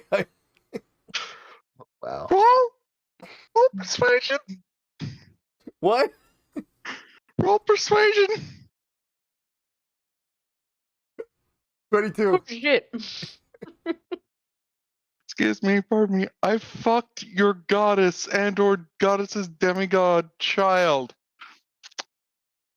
You are surrounded by drow who you have who just mentioned that you are their goddess's quote unquote concubine. Practically. Yeah, basically. And they want a piece. You don't get to say no. Wait, what? You don't get to say no as you are dragged off by a literal harem of drow. What about Kulgan? Can Kulgan not, like, defense? Like, no touching? Kulgan has hopped off your head the moment you started saying all of that and go, this is your fight, no, buddy. Kulgan's got my back. We separate. That would go against his pledge. He also has his children to think about, and seeing as you're about to make more children of your own, he's screaming behind you going, do us proud, buddy! Got you! And in Celestial, they got you! You little bangled bastard!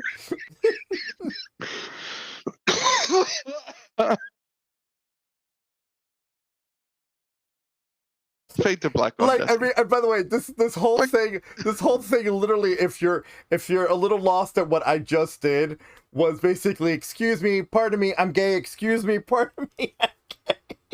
Out of the way, I'm gay. Kind of. That's kind of. Except you did that to. It said that in an entire group of, "Hi, I'm gay too." Yeah, really. Yeah. Yeah. Target. Yeah. Many questions about barbs. Oh, jeez. Go on. You did this to I know yourself. I did this to me. I know I resigned that it was going to end up coming up Okay, at some point. To wake up to. Oh, because that's right, because you're passing in and out, binary. Yeah. Yeah. Desi invited himself to an orgy. A drow orgy. Alright, yeah. Fighting techniques, Leonin style. That's what we're gonna call it. Anyways, moving on, back to Naia.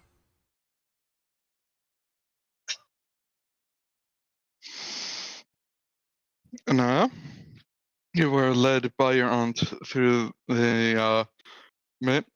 You happen to notice there's a commotion coming from a room. Looking into that room, you notice many naked drow and one very distressed-looking Desi.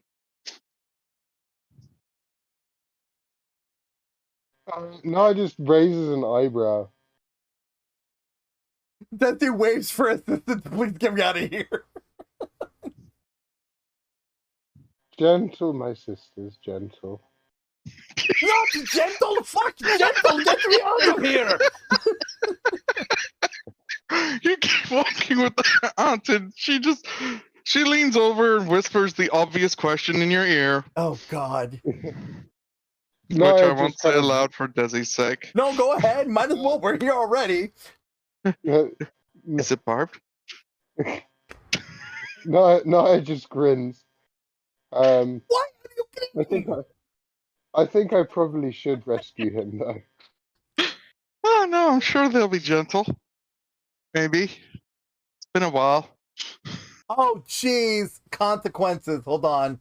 Let me get the thing so I can spin it.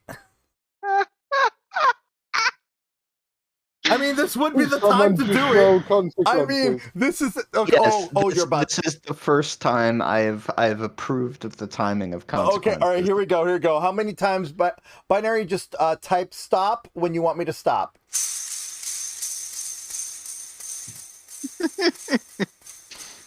Just type the word stop at any point.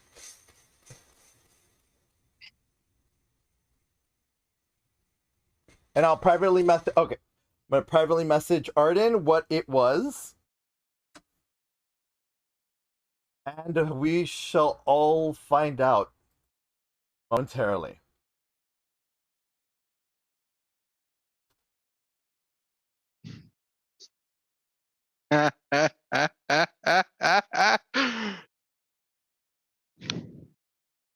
All you hear before the door gets closed and locked is one of the girls saying, "We won't."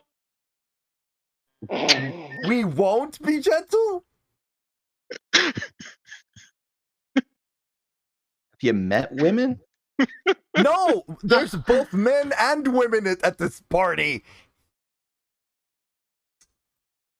It's mostly the women at this point. Yeah.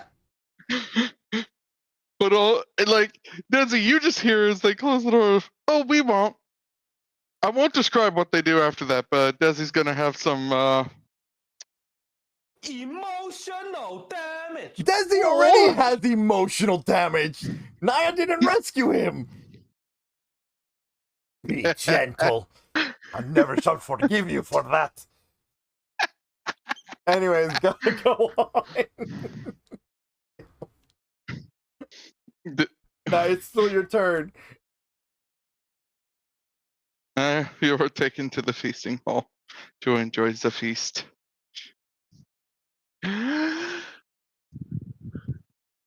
Proserpia, you have the question you wish to ask. Yeah, I want them to show. I want the. What is this? This drow? So it's a female drow. Mm-hmm. Yeah. I'm going to ask her to show me to tell me more about the prismatic blades. I want to know how they work. I want to see the weapons.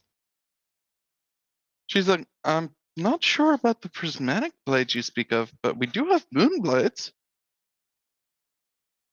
That. And you're taken through and you're shown to the armory where there's these beautifully designed silver rapiers that are not exactly glowing right now. And she says, when the moon is out and Eilish is at her most powerful, aka during the full moon, the blades themselves will shine with bright radiance. And let's just say those who fear the dark will fear it more. Fear the light more. It's really freaking cool. Yeah, no. Very cold temperature.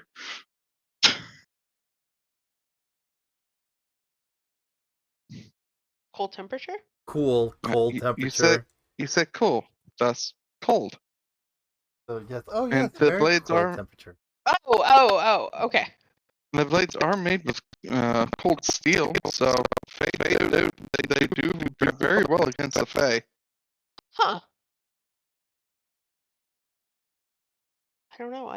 I'm at a loss. That was about all I had in me. It's okay. It's okay. She gently asks you something about if you would like to experience the initiation ritual with her. I'm so oblivious in general, so she'd probably be just totally oblivious. Like sure. I don't know about sure, but it would be like, okay, what? She's like, oh, good. And she takes you by the hand and drags you off. Oh no! Fade to black. Now Desi's not the only one getting drow snoo.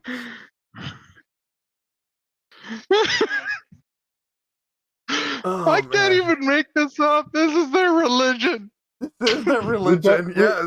Yeah. Would that be Drew Snoo? That would be Drew Snoo. That would be Drew Snoo. However, since consequences was not rolled for you, Proserpia, you, however, will be able to walk out of here not limp. That's good. Or maybe that's bad. I'm not sure. That's good because, again, you don't have an entire population of the entire building wanting to snoo you. You, on the other hand, have a wonderful night. On yourself. I did. I know. Sorry. You have a wonderful night with a female drow and a male drow who she has brought in to join in. Okay. She's got the best of both worlds. Pretty much because, well, I don't want to insinuate Proserpia's preferences. As That's part I give of all waking options. up. Boner in your butt. Hey, you're not allowed to sing the song I get one in the mornings. Anyway, are we moving on to Ganesh?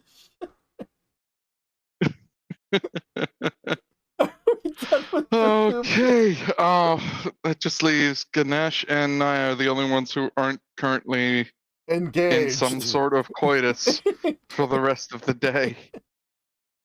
Yeah, so I wander off with the other trainees to the feast and get to Naia. Meet Naia.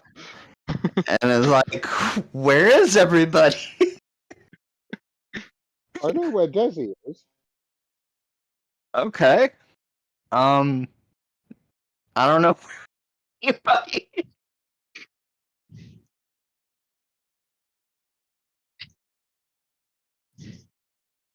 The Pangle just comes up to you, Ganesh, and just sits up. Can I play like the part he sits of on Kulgan? your shoulder. Can I play the part of Kulgan? Yeah. Kulgan would just get on your shoulders and just shake his head, pat you on the shoulder, and then just kind of like shrugs. Oh, that bad, huh? Wow. And the Pillbug and Bia are also there. They have opted to not follow into the shenanigans of what was just about to happen. Basically, the companions were like, "No, nope, you're good." Naia, Proserpia's bees here. Should we be worried? Kulgan just waves you down and like, just no, just tail and head, just no. I'm sure that she'll be fine. Also, so I don't forget, whilst this is going down, can I get some blueprints from what the drow are using on me? Oh, you're probably gonna have to convince him for that. I want to bring their technology home.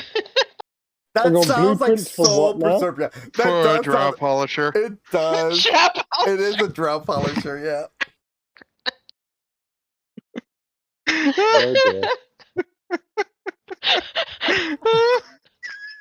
Oh my gosh, Proserpia, are you gonna try and sell them your patent pending Rockno polisher? I'll do it in the shape of you.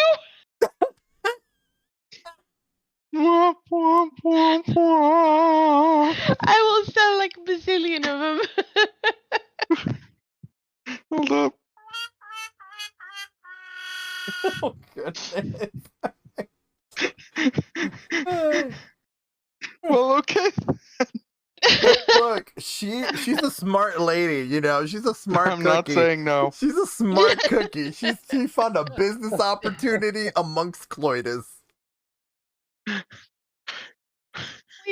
Well, you know, in order to get the mold, you have to be willing to go in on it with me. If that's okay, it's totally up to you. Well, no, you're in a separate area than I am. Persuasion. Yeah. No, we're not near each other. Yeah. No, I'm telling this to Proserpia. Roll persuasion. Okay. Two. Yeah. You convince them to part with the drow polisher, and you now have spread a rumor about the Rockgnome polisher throughout the entire compound, and a lot of them want orders. Oh, Jesus. A lot of them are just giving notes to Stamatia, and Stamatia's like, what the fuck? Why? Hey. Later, you'll be going to the ship, and Arden's going, explain. I needed a factory. You explain.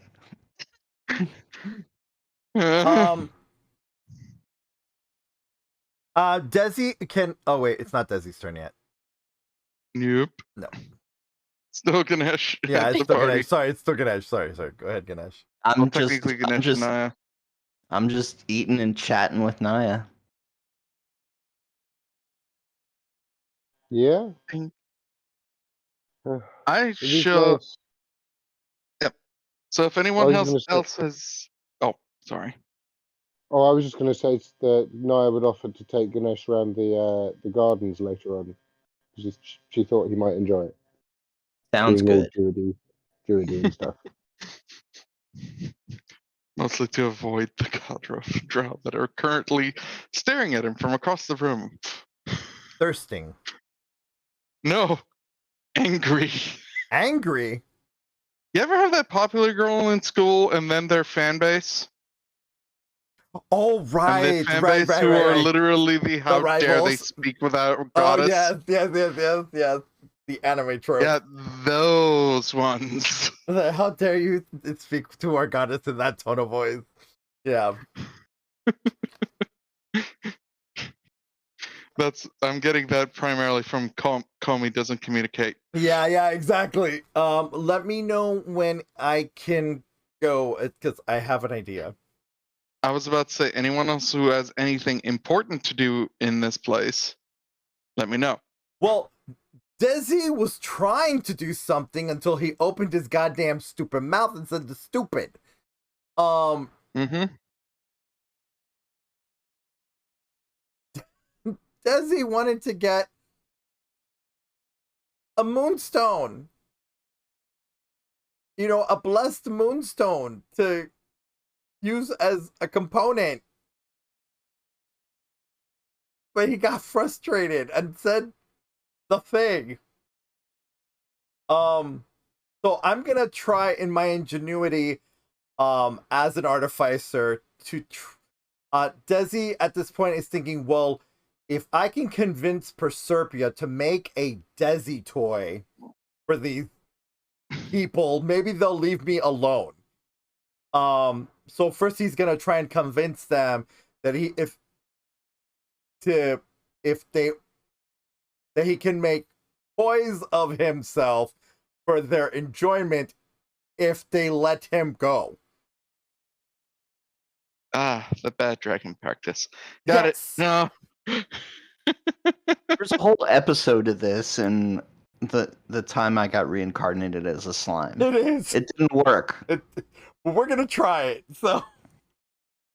Well, I mean, you're mid-coitus with them right now. And so the ones that have experienced you already are going, yes, yes, yes. They'll happily get you a stone. But they'll need to know who to give the orders to for the other, for the Desi toy.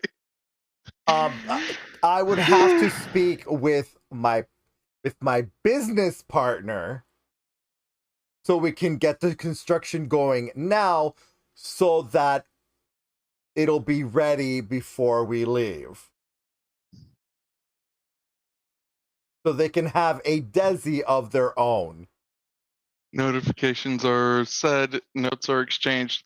Proserpia, while you're mid fun with your crew, a note gets given to you saying, asking for specifications for a Desi toy.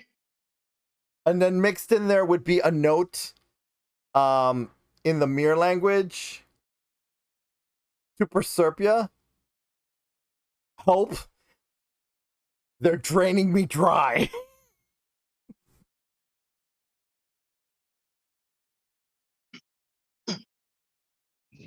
I don't know if I should help him or not.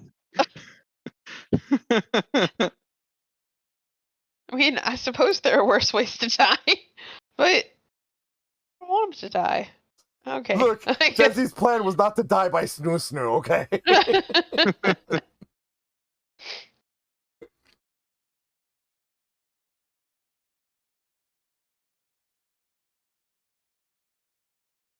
So do you think we can make it happen? It seems like it seems like it'll work out. Plus I can get us moonstones, basically. I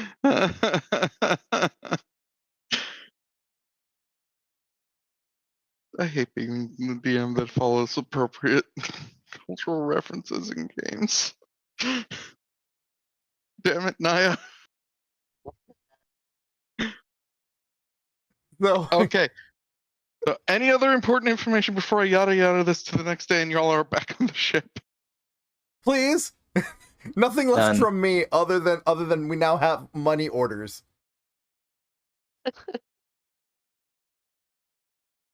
And Naia, Ganesh. I'll let Proserpia set the price for the toys.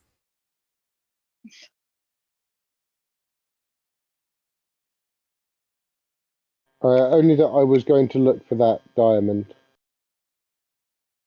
The one we said you could easily get from Sam. Oh, from Sam, yes, that's right. In that case, I would, in that case, probably spend the night reading whatever lore there is on this sword. Let's open up, because I pulled up the notes about it earlier. The Sword of Vonsa. Legend tells of this blade among the priestesses of Eilish. Oh my gosh! Sorry, really quick. We're in the middle of a comfy raid. Cast, hey, welcome, raiders. I am deep. Hold on a second. Hold on. Let me go really quick. Welcome, raiders. This is the season 2 finale of Flights of the Legacy. We're gonna get back to it really quick, but thank you so much. I am DB. I am an RPG player along with my fellow castmates here on Flights of the Legacy. Go ahead and introduce yourselves, guys.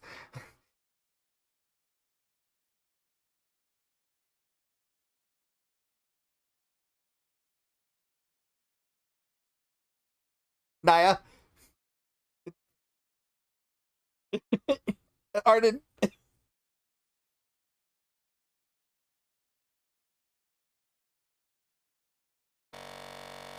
We are now. I'm going back to the game board, but really quick, going back. Thank you so much for rating. You guys are amazing. Comfy, Carlos. I hope you had a great stream. But everyone, just enjoy the rest of our shenanigans. As we go, as we're amongst shenanigans. So yeah, back to you, DM. Yep. We are now reading a small blurb from the weapon that Eilish have retrieved.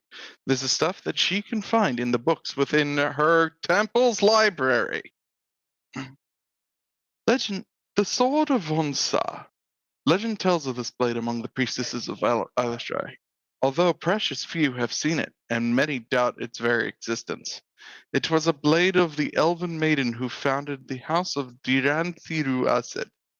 I cannot say that name right, so I'm going to call it the House of Darpies, and whose name continues to as their cover in the depths of Menzo Baranza, aka the home city of the Drow.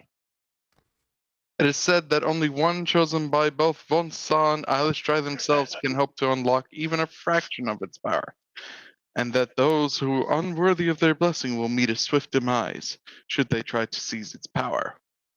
These are the children's stories told to young who grow up in the enclaves of Eilish, which all of you are in, which endure and name would not be unfamiliar to a well-learned elven scholar of history, even though they would likely laugh and dismiss it as myth. In truth, the sword's very real, and it's also just a hilt now.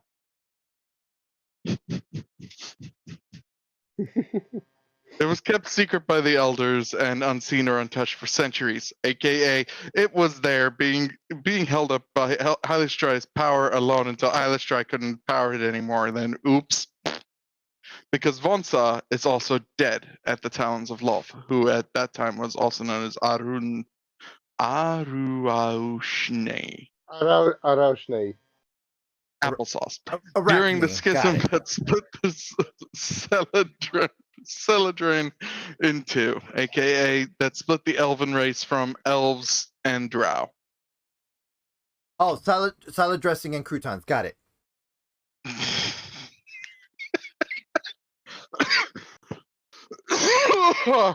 Damn it, Desi. Sorry, go ahead. And that is what you managed to read up from it. Okie dokie. It is a sentient rapier normally that requires attunement. Right now, it's just a hilt. Nothing but a hilt. Nothing but hilt. So we shall take everyone back to the ship. I'm keeping that open so that I can develop things from it. You zoom out. Or you swap. There we go.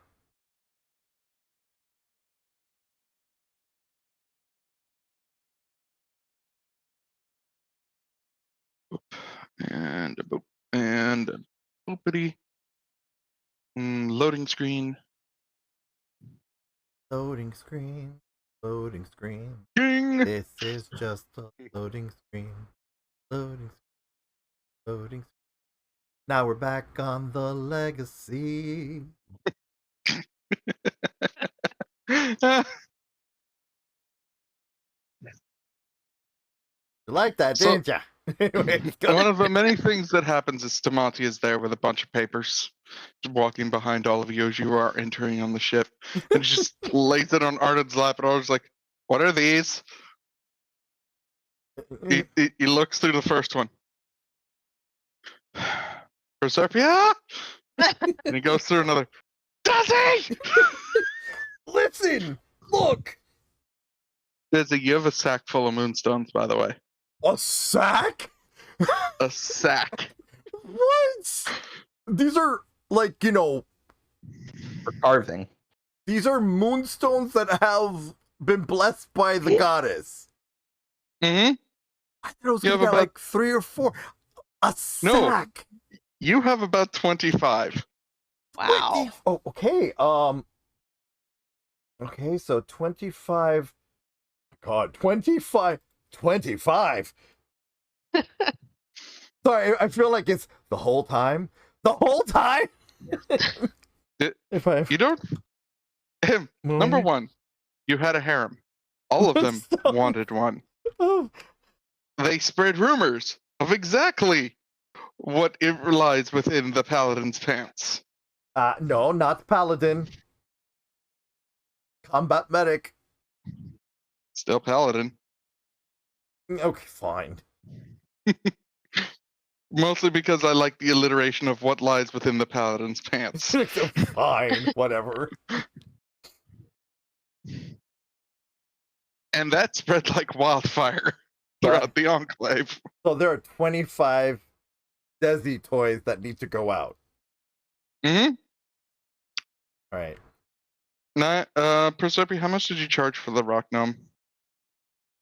The rock gnome? I don't remember. 3 gold. Because there's also an equal number of order for those. 3 gold?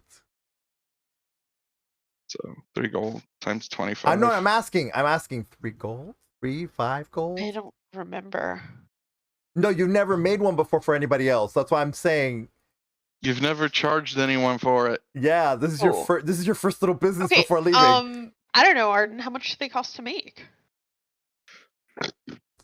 Not a lot. It took you just randomly tinkering in a tavern the time you made it. Yeah, you did this. And that was because you were despondent and drunk. Yeah, this was drunk science. Your first drunk science. Your first ever drunk science got you the rock gnome polisher. Okay. Let's see. That's what I was saying, like 3 to 5 gold or something. Like, make a killing. Let's go with. You're saying 3 to 5. Let's go with 5. I'm gonna highball it this time. Okay, so 5 times 25, 125 gold. You have a sack full of that. You have a bag of 125 gold. That's insanity. And Orange sitting there like, so I let you go into a drow compound, and if I get this straight, 2 of you decided to sleep with them. I don't know what I was thinking. I had no choice. It was against my will. Was it? No, I just sat there just smirking. And she, pointing to Naia, she didn't even try to rescue me. All she said was, "Be gentle, sea stars." The Pangle's back on you and is patting your head. Yeah. And this one runs off because, nope, all on you, buddy. He immediately hops off and goes to his babies. I'm like, no, I hold him by his tail. I'm like, no, you don't get off that easy. I literally hold him like a cradle, like a baby. I'm like, look, you and I need to have a talk.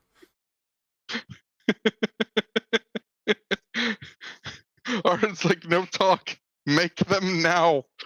It's gonna take you at least 3 days to get that done, and you're still in the middle of building your thing. My project, I know. But now I have too many powered stones. Would this be overpowered? I'll take some of those off your hand. I believe I may have a use for some as well. You get none.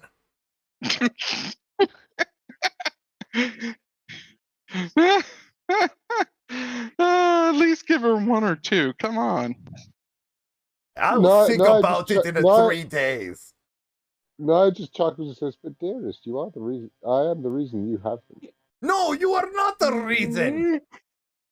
You are not the reason. And then Lily points to himself and says, "That is the reason."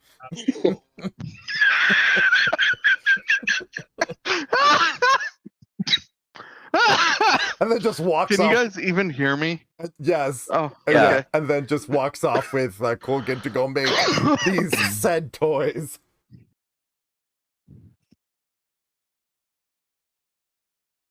Oh, no.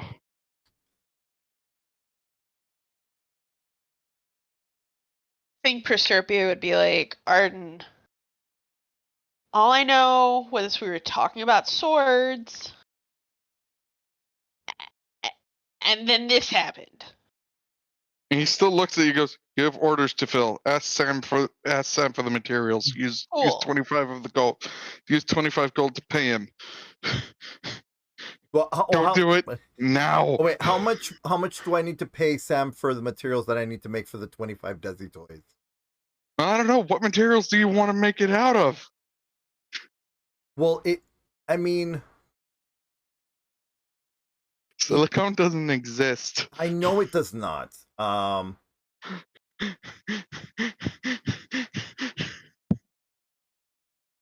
Lost wax technique. No, you know what?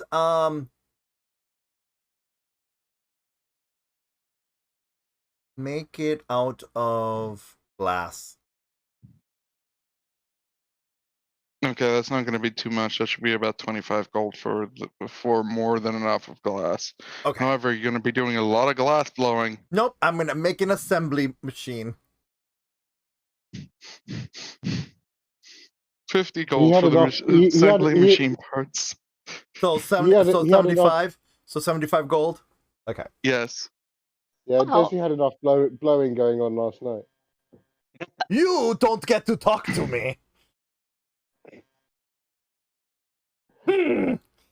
Anyway, he's really pissed off at Naia. You have no help at all.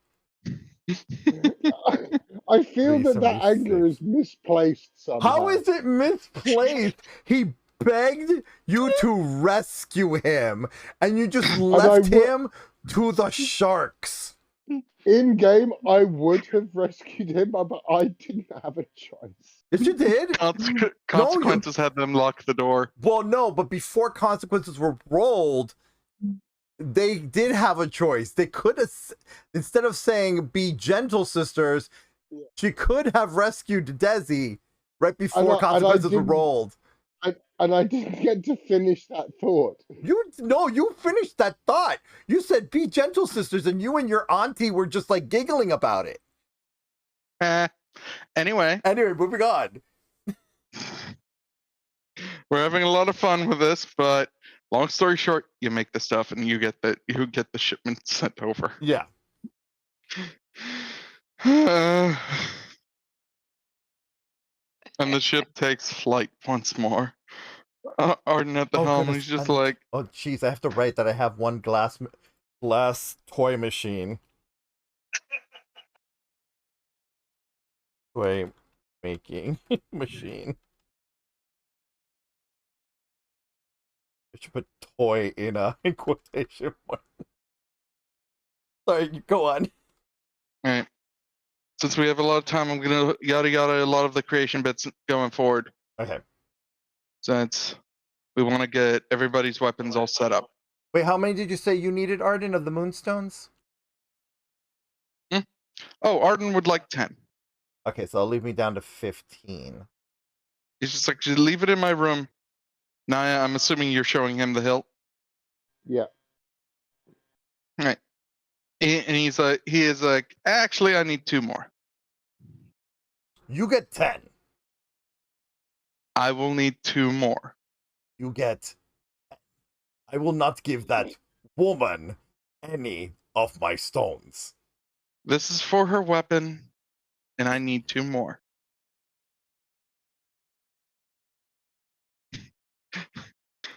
You're not giving it to her. You're giving it to me, so I can make her weapon. So I can make her weapon without her activating it and blowing up on her. Fine. Not like she's a walking bomb. And sorry. Like she's a walking bomb. Arden. You don't get to talk, Mr. Blows up an entire ancient artifact. Wasn't ancient. It was recent. That was ancient. He's pretending that we're talking about the memory bauble and not the reality bomb. He's like totally ignoring that. Or just grabs. Shall I remind you of the literal hole in reality that put me in court with the gods? What hole? There's only a crater. He grips tighter. Do I need to get the gauntlet? Anyways, go on. Because I will throw you into the blind eternities myself next time you try something that's stupid. I didn't try anything. It ended up being that way. But anyways, I need to get back to my lab. You mean our lab? Technically, my lab. My lab. You have your own. You have a doctor's lab. And in order for what you want to do, you want to use the Artificer lab. And since Artificing ship created by the Artificing captain, it is the Artificer captain's lab. Potato, tomato, same difference.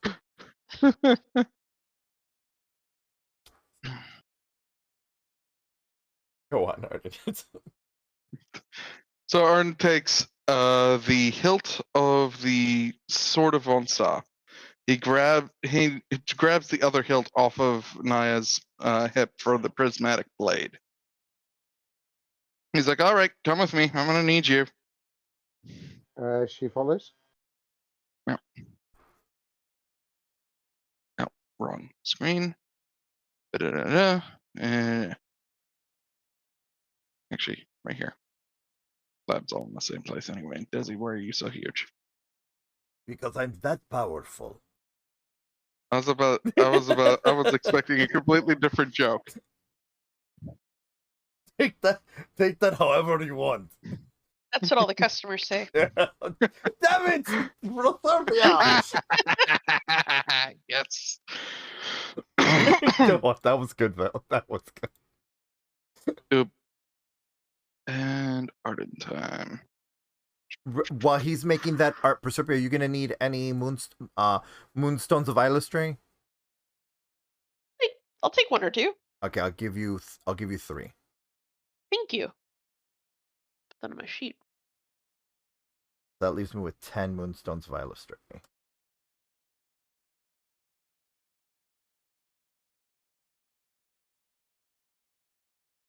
Oh shit, I still have the giant constrictor snake bones in my thing.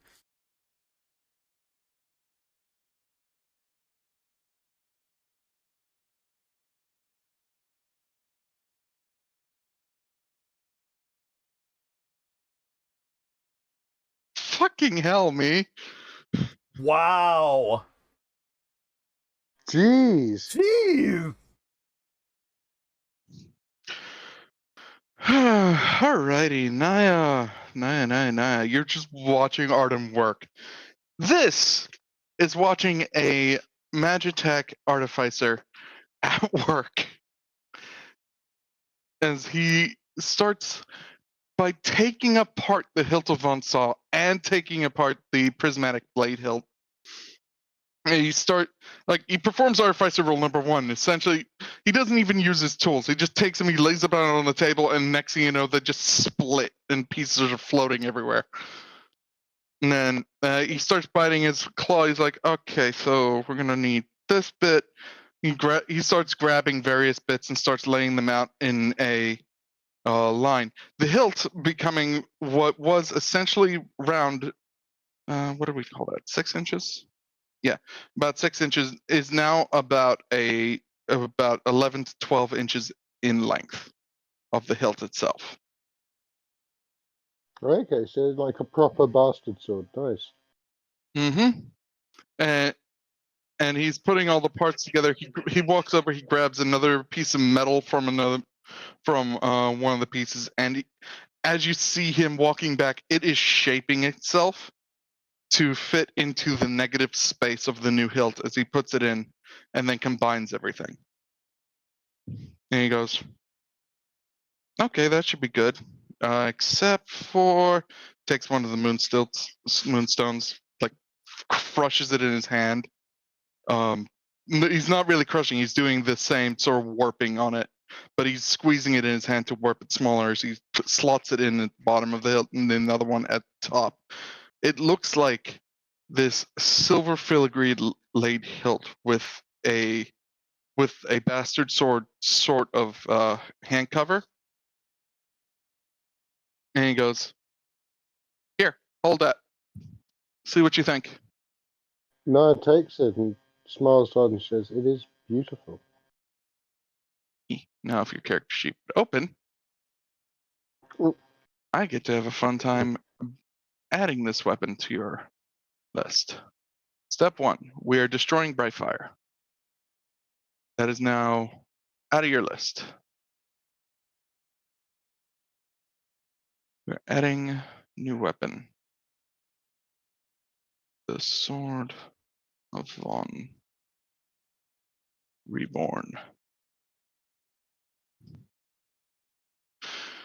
And did you just say the Sword of Realm Reborn? Sword of Von. Vaughn. I thought it was like Realm Reborn. I'm like, uh-huh.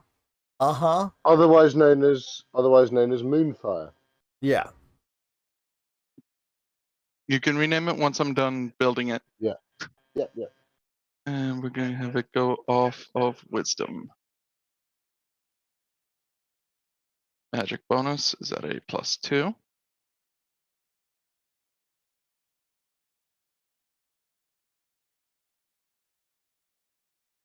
And it does it.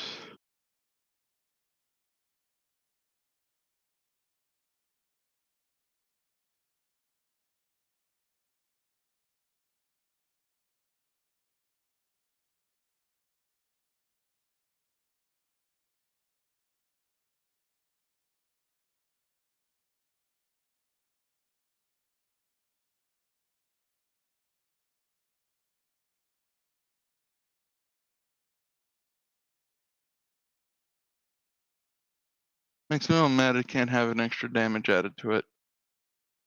Okay. Description.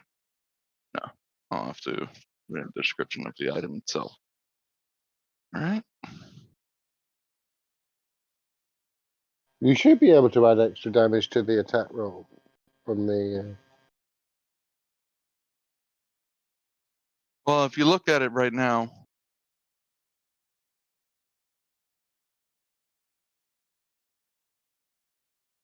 I think that's pretty good to start. Is that on the bio?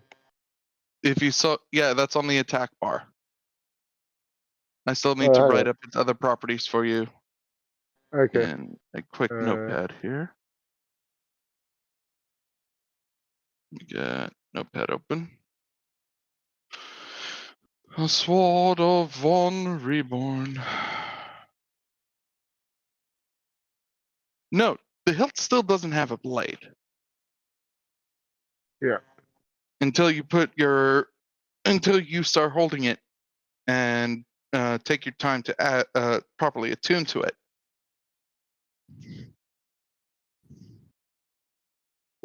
Ooh, that is quite nice. Of course, my first roll with it is a 1. But still, that's good. Like it's a 12 though. Yeah. By the way, I'm calling it a bastard rapier. Yeah. Is that just a scimitar? It's kind of. Well, no, it's. I mean, in essence, it's actually a very apt description in terms of. Think of like a really long, thin sword. Rather than like a long sword, which is kind of a bastard sword. It's the same kind of length, but like really just long and slender. Yeah. So it's actually a very good description of bastard rapier. Property. So it gains one following property, the light blade property, which is it has a free action to draw and stow. Cool. Second, it gains the throne property, 2060. Okay, you can use it as a ranged weapon as well. Nice. Can I Jedi pull it back to my hand afterwards? I mean, that's part of what the throne property does, doesn't it? Yeah. That's exactly it. Yeah, okay. Throne property and will return to owner's hand if you get the return. Thrower's hand at will. Yep.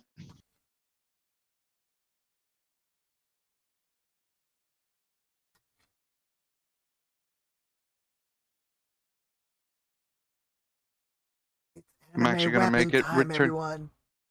I'm actually going to make it return to owner's hand as a bonus action after thrown. So if you do throw it, but want to return it in the same turn, you do have to use your bonus action to get it back. Yeah, on that same turn. Fair. And I'm going to do that as V1. Got one. Naia, take your Sword of Vone and feel free to add those properties. I'm also going to copy and paste it in your private and into in character RP. Yeah. That way we have 3 different places where it is right now. Okay. All right. Desi, since you are anime weapon number 2. All right. So what we're doing, so what Desi is, since it's already in the description that you and I made this together. Yeah. So are you actually asking Arden now?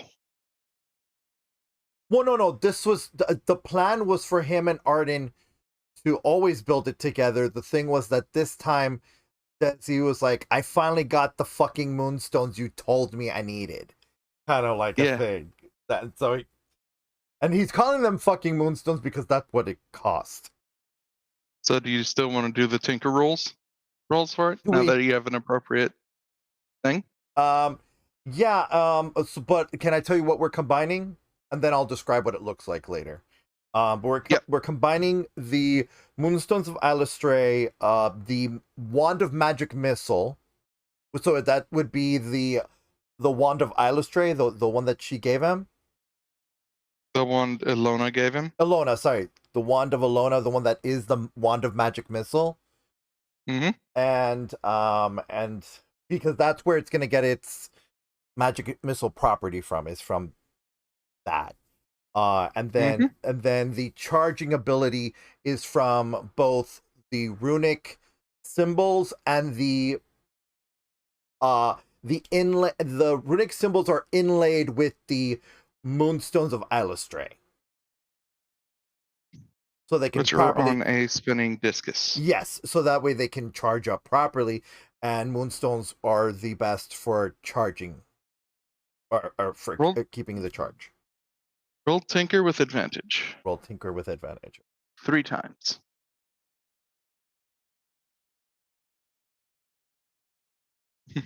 I'm gonna this.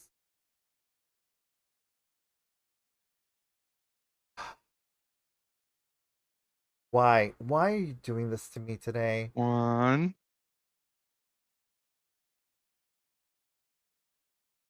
Oof, okay. Okay. All right. Look. This is the season 2 finale. Don't do this. Don't mess with me. Yes. Nice. Yeah. So for the one that you failed, Arden just comes by and he's in the middle of still trying to describe the sword to Naia, and he just looks over and he's like, "One moment." This is the wire part. I start making them look like veins instead of wires. He's looking over. He's like, and in his mind, he's like, "That's looking very Phyrexian tech." Walks over. What are you doing? 1 sec. Wire. Oh, right. Mechanical, not biological. And cover. There you go. And then he walks away. And I continue doing the rest. Okay.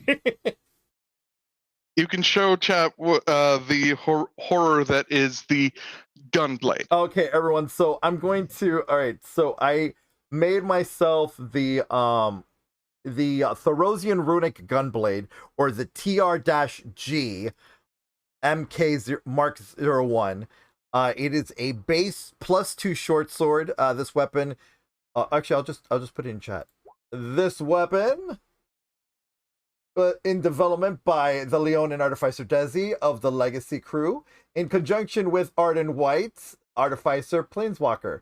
Item can hold up to 6 shell charges, but always starts at 0. As a bonus action, wielder can load the weapon by spinning the barrel, giving 1d6 charges.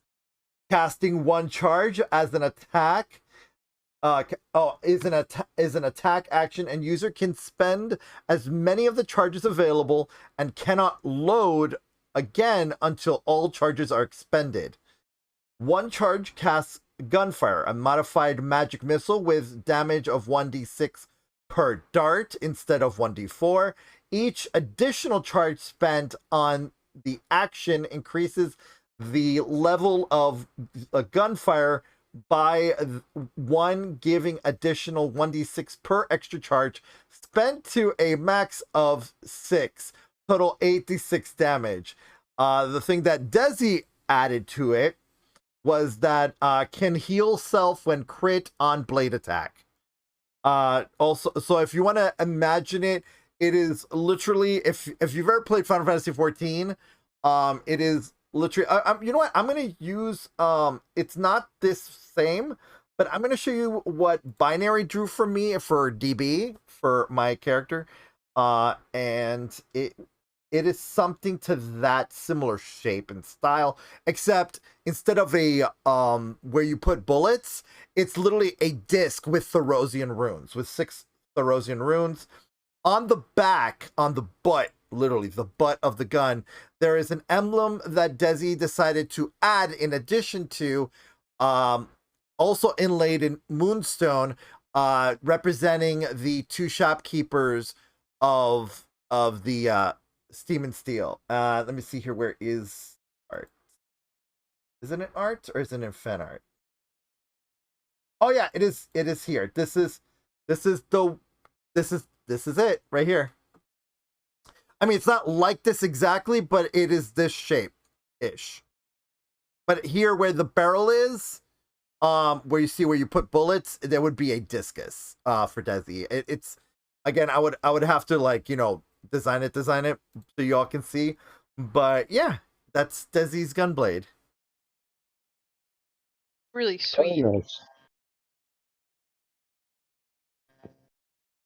And just to give y'all a sense, I'm gonna use a gun charge level 6. 29 thunder damage. Yep. Wow. Yeah. And keep in mind, I also have my sneak attack when I use this weapon, so. But now I need to remove magic missile and the wand of magic missile. Oh, and also the how many of the adamantine bars did I use of the 3? You used 2 of them. Okay, and then we'll say I used so did I use scraps from the 2 to make the shell for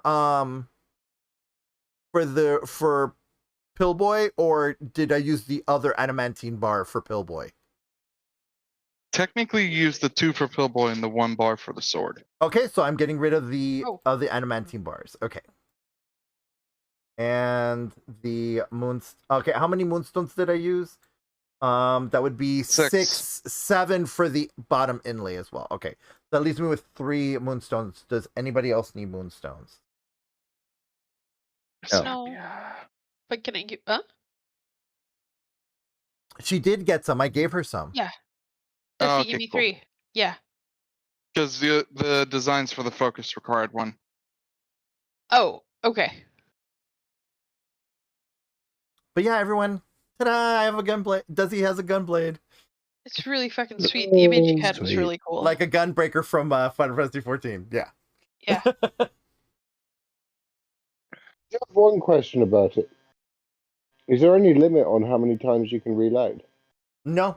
I just have to the stipulation is I have to be in combat and I have to expend all charges before I reload.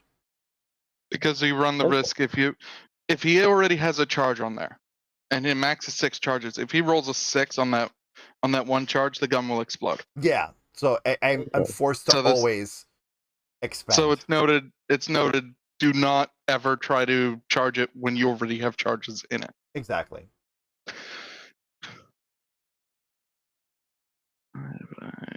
Well. And thank you, Binary. Yes, you were a huge help, and I loved my gunblade that you made for me personally.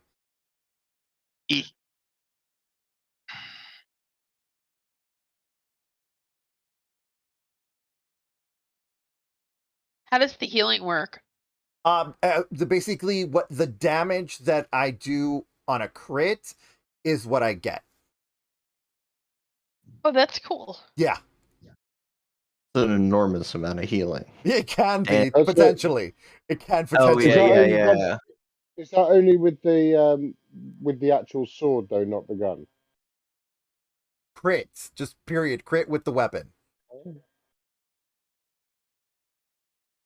As long as I crit using it or using the charges, as long as I do a crit with it, I get it. I get whatever the damage is.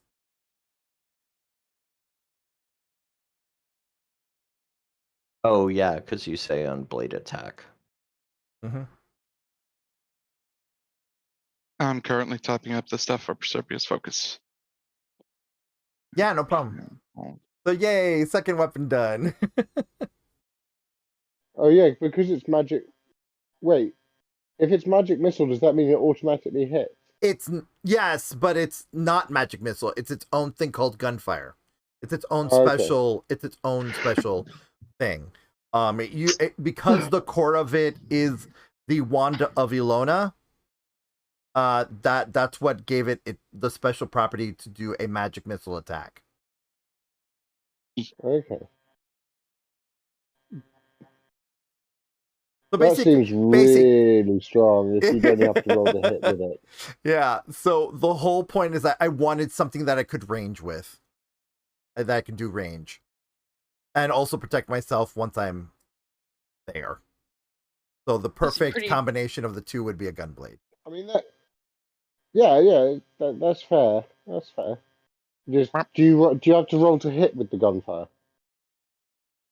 What you saw that level 6 charge, I have to roll to see how many charges I earn.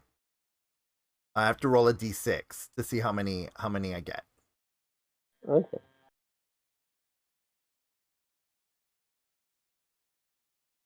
So it's kind of like done. Yeah, sorry.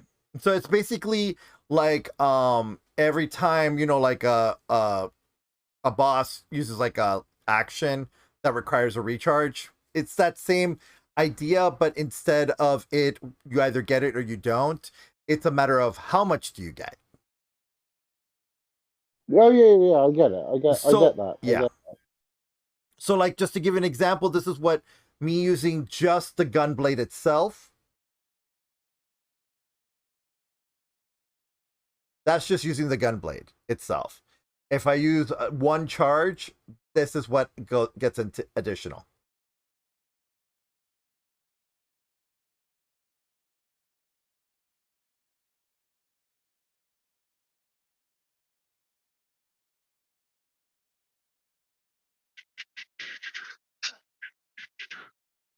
This work, maybe not. But I also because since Desi is literally zipping in and around on the battlefield, it just makes sense for my character to have something that is a backup healing property for himself, so that way he can focus being a combat medic, since he's not using magic per se to heal. Pretty cool weapon. Thank you.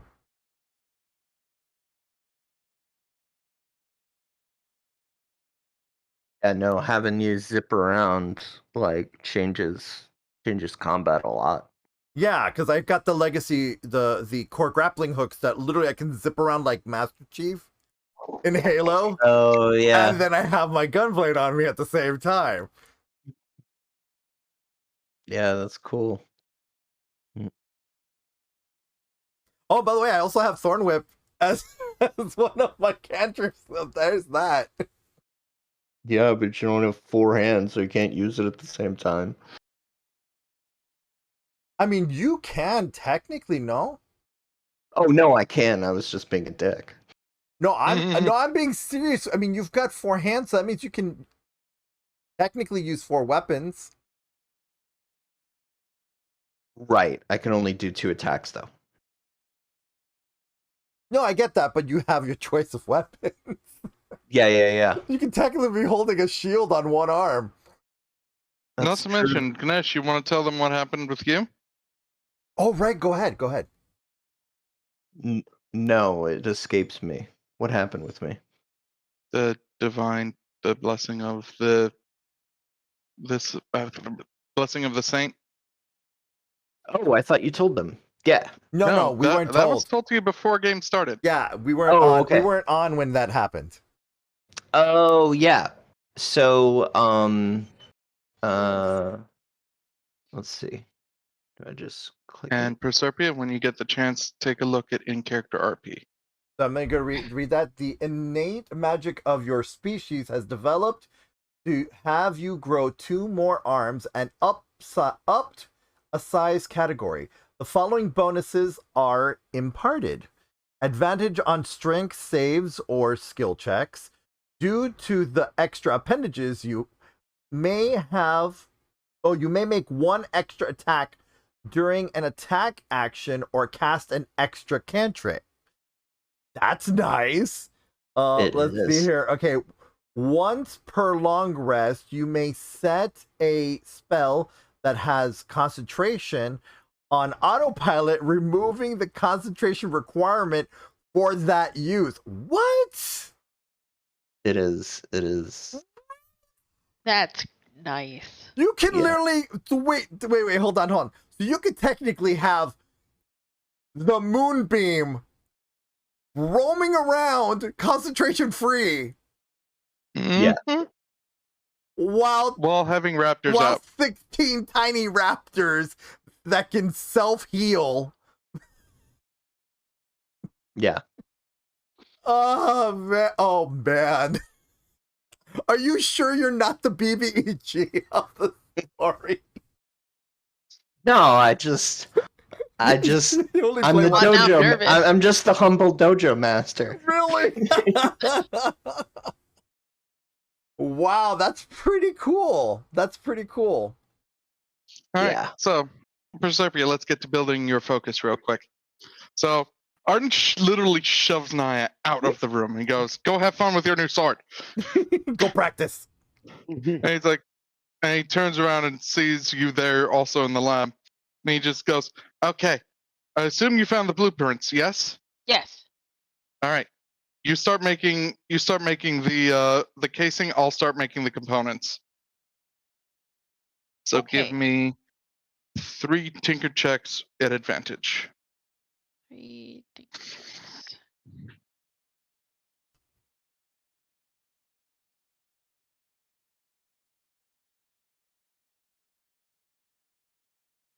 That was a pretty bad roll. That's okay. Arden will come and Continue. save you. Just keep going. Okay. Nice. Continue. You had the Much same amount better. of rolls that I did. Yeah. So from your perspective, it's like, okay, where the hell do I start? To, oh, that makes sense. To, aha, I have it. Of course, in the beginning, Arden's just like, where do you start? Well, you start with that portion right over there. Better. Apparently, it really wanted you to do it on its own. That's literally what that says. And, yep. He takes the moonstone and he starts working at it with his own magic. As it warps it into a sort of triangular shape. And then he takes what you made, which looks like a triangle, about an inch thick or an inch tall, and less than it looks very flat, but he slots the moonstone into it. And he goes, okay, cool, it's done. He slaps it upside your head. Ow. One of the immediate effects that you notice is, from your perspective, everything starts looking like it's developing into blueprints, including Arden himself with identification, Arden, race, Leonin, home plane, all of that just starts showing up. Wow. That's really fucking insane. And it's like, I mean, yeah. For everyone in chat, this is what happens. Proserpia Focus records everything the user is attuned to, can cast Identify at will, can cast Detect Magic at will, can cast Comprehend languages at will, can cast Decipher Script at will. The focus charges over time and can hold a max of 4 charges. Short rest, 1d4. Long rest, full charge. 1 charge, haste. 2 charges, charm monster. 3 charges, circle of power. 4 charges, true seeing. Ooh. Better than Aloy's. Yeah, much better than Aloy's. Aloy's was just tech. This one's magic. Yeah. And I'm actually going to have to add it to your sheet, Proserpia. Okay. So, no. Oh, this is so cool. I'm looking up the spells. Uh-huh. For the KWC, Oh, wow. For the KWC machination, does that just require 1 stone? KWC will use their own powering method, unless they ask Desi for the stones. Well, I want to just kind of like say what she built briefly. We're not gonna. You can. I'm just gonna say. Yeah, it. You can yada yada what it is. I'm just gonna say what it is. We're not gonna go through what it can do or whatever. So meanwhile, while everybody's with Arden, the KWC and Grunkle Karg are in the Transcendental Space Training area, I guess you can call it. Mm-hmm. Where the magic training area. Yeah, where Hagnar proceeds to create a combinable weapon a la Power Rangers, that when combined becomes the embodiment of what Bahamut looks like as a dragon. It is literally... Who did we lose? It is literally Bahamut. Bacon. Oh, Bacon came. Was Bacon here? Oh, no. We lost my moderator. Liz. Liz. Oh. Oh, okay. That's fine. So it literally is a Bahamut weapon. Is the window open in that space? Is there like is it like, because it's like its own? It's a completely separate magical realm that looks like an MC Escher. Okay, I'm gonna roll higher or low, Arden. Like the fish or the buildings? The buildings. Arden. The buildings. Arden, higher or low? Low. You felt it. Them accidentally shoot it. He's just gotten done, and he's like, I trust you. You can train yourself how to use that item. I put notes in the blueprints as he talks to Proserpia. And you just see him rubbing his temples as he walks out, and he's like, stop it! You know, it's kind of accurate because that would have been the one that pulled the trigger.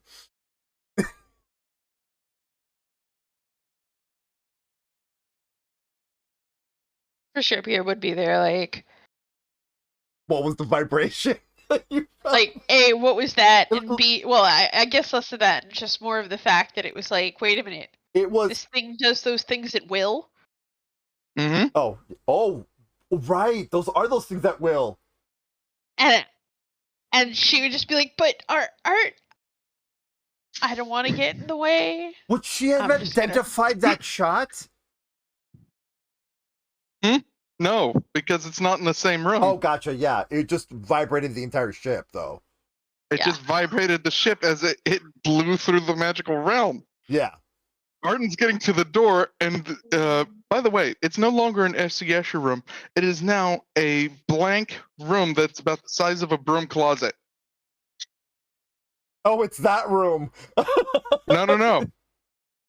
You put him in the magical training grounds. Yes. But it broke. A room that would normally have more space on the inside than the outside. Yeah. You blew up that space and returned it back to normal dimensions. So you would see literally Hagnar yelling at Stompy, like, what was rule number 1? What was rule number 1? I only gave you one rule. It was basically her telling him, whatever you do, don't pull the trigger. We're just practicing putting it together.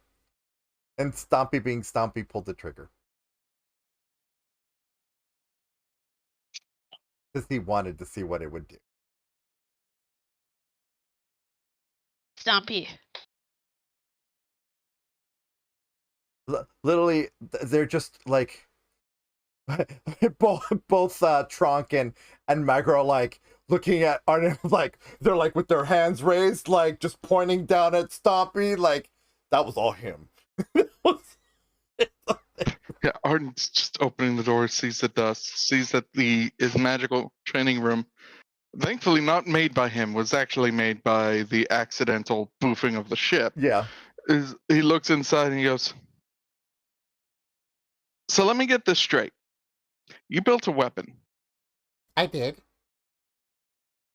And you took that weapon, and he's looking at it, he sees its potential, seeing the potential it does, and he goes, you split into 4 parts and had all those parts combine to essentially channel the literal religious concept of the God of pure good law and used it to blow up my magic chamber. Stompy blew it up. I made a Bahamut blaster.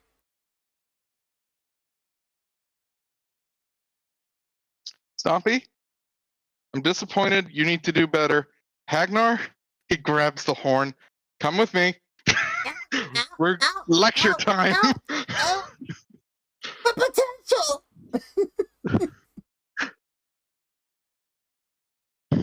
And he will proceed to lecture her about the very nature of that weapon and the ultimate strength it has. And that he will never want to see it combined ever. Unless he says so. Or at least not without his express permission. Yeah, exactly. correction, not without his or their literal gods express permission. Yeah. Because even Bahamut would look at this thing and be terrified. And he goes, you know why I got mad at Desi for creating the reality bomb? Yes? Lift. That is why. This is stronger. No, this is comparable. This would just destroy the thing. It wouldn't erase it from reality. Oh god, okay. But yeah, that's what that's what Hagnar of the KWC felt. Literally channeling the holy power that is Bahamut. Not just the holy power. The holy power derived from the concept of Bahamut. Because this was all built as a what's those things called? Holy not relic, but what's the other thing? Reliquary. Effigy. Effigy and reliquary. Because they used some of Magrel's scales into this.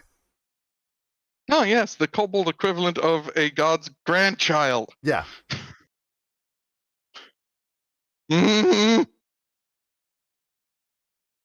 So yeah, these are the weapons the party will be having going forward. Weapons and abilities. Yeah, and you trust me, you will all never see the KWC ever use that ever again. Since we are 2 minutes from the end, I would like for Art's like, I'm done with this shit. Okay, everyone, strap in, we're going. All right, so are we all ready for the ending cutscene? Oh, just yes, it's open. Yeah. So, Arden, yeah, where are we going? I'd like to go home for a bit. You know what? That's a good idea. Let's go to Tainabu. And immediately, just everything warps the ship like planeswalks. And the last words heard is, "Thanks for God Robs for fucking nothing."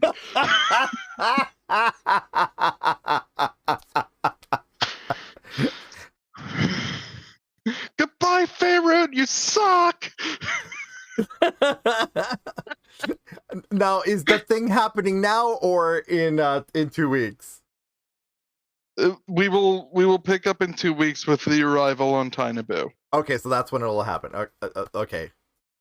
So with that said, everyone, we are Flights of the Legacy just ended. Season 2, not all of Flights of the Legacy. Sorry. Let me say that again. Thank you for joining us for the Season 2 finale of Flights of the Legacy, The Forgotten Chronicles. And tune in 2 weeks time, which would be, hold on, let me pick up a calendar here. Technically 3 weeks. Oh, wait, well, we're taking 2 weeks off. We're taking 2 weeks off, so we will be back on June 13th with season 3. And season 3, episode 1, Journey to Tainabu. I'm gonna ask while we're when we're off, we're gonna get before we leave our private chat, we're gonna come up with a name for the playlist, so if everyone can still stay here of the cast, because I really need a good name for our playlist. But thank you so much for watching Protagonist. If you just hold on tight, I'm gonna send you back home. Good night. Hey, Lana. No.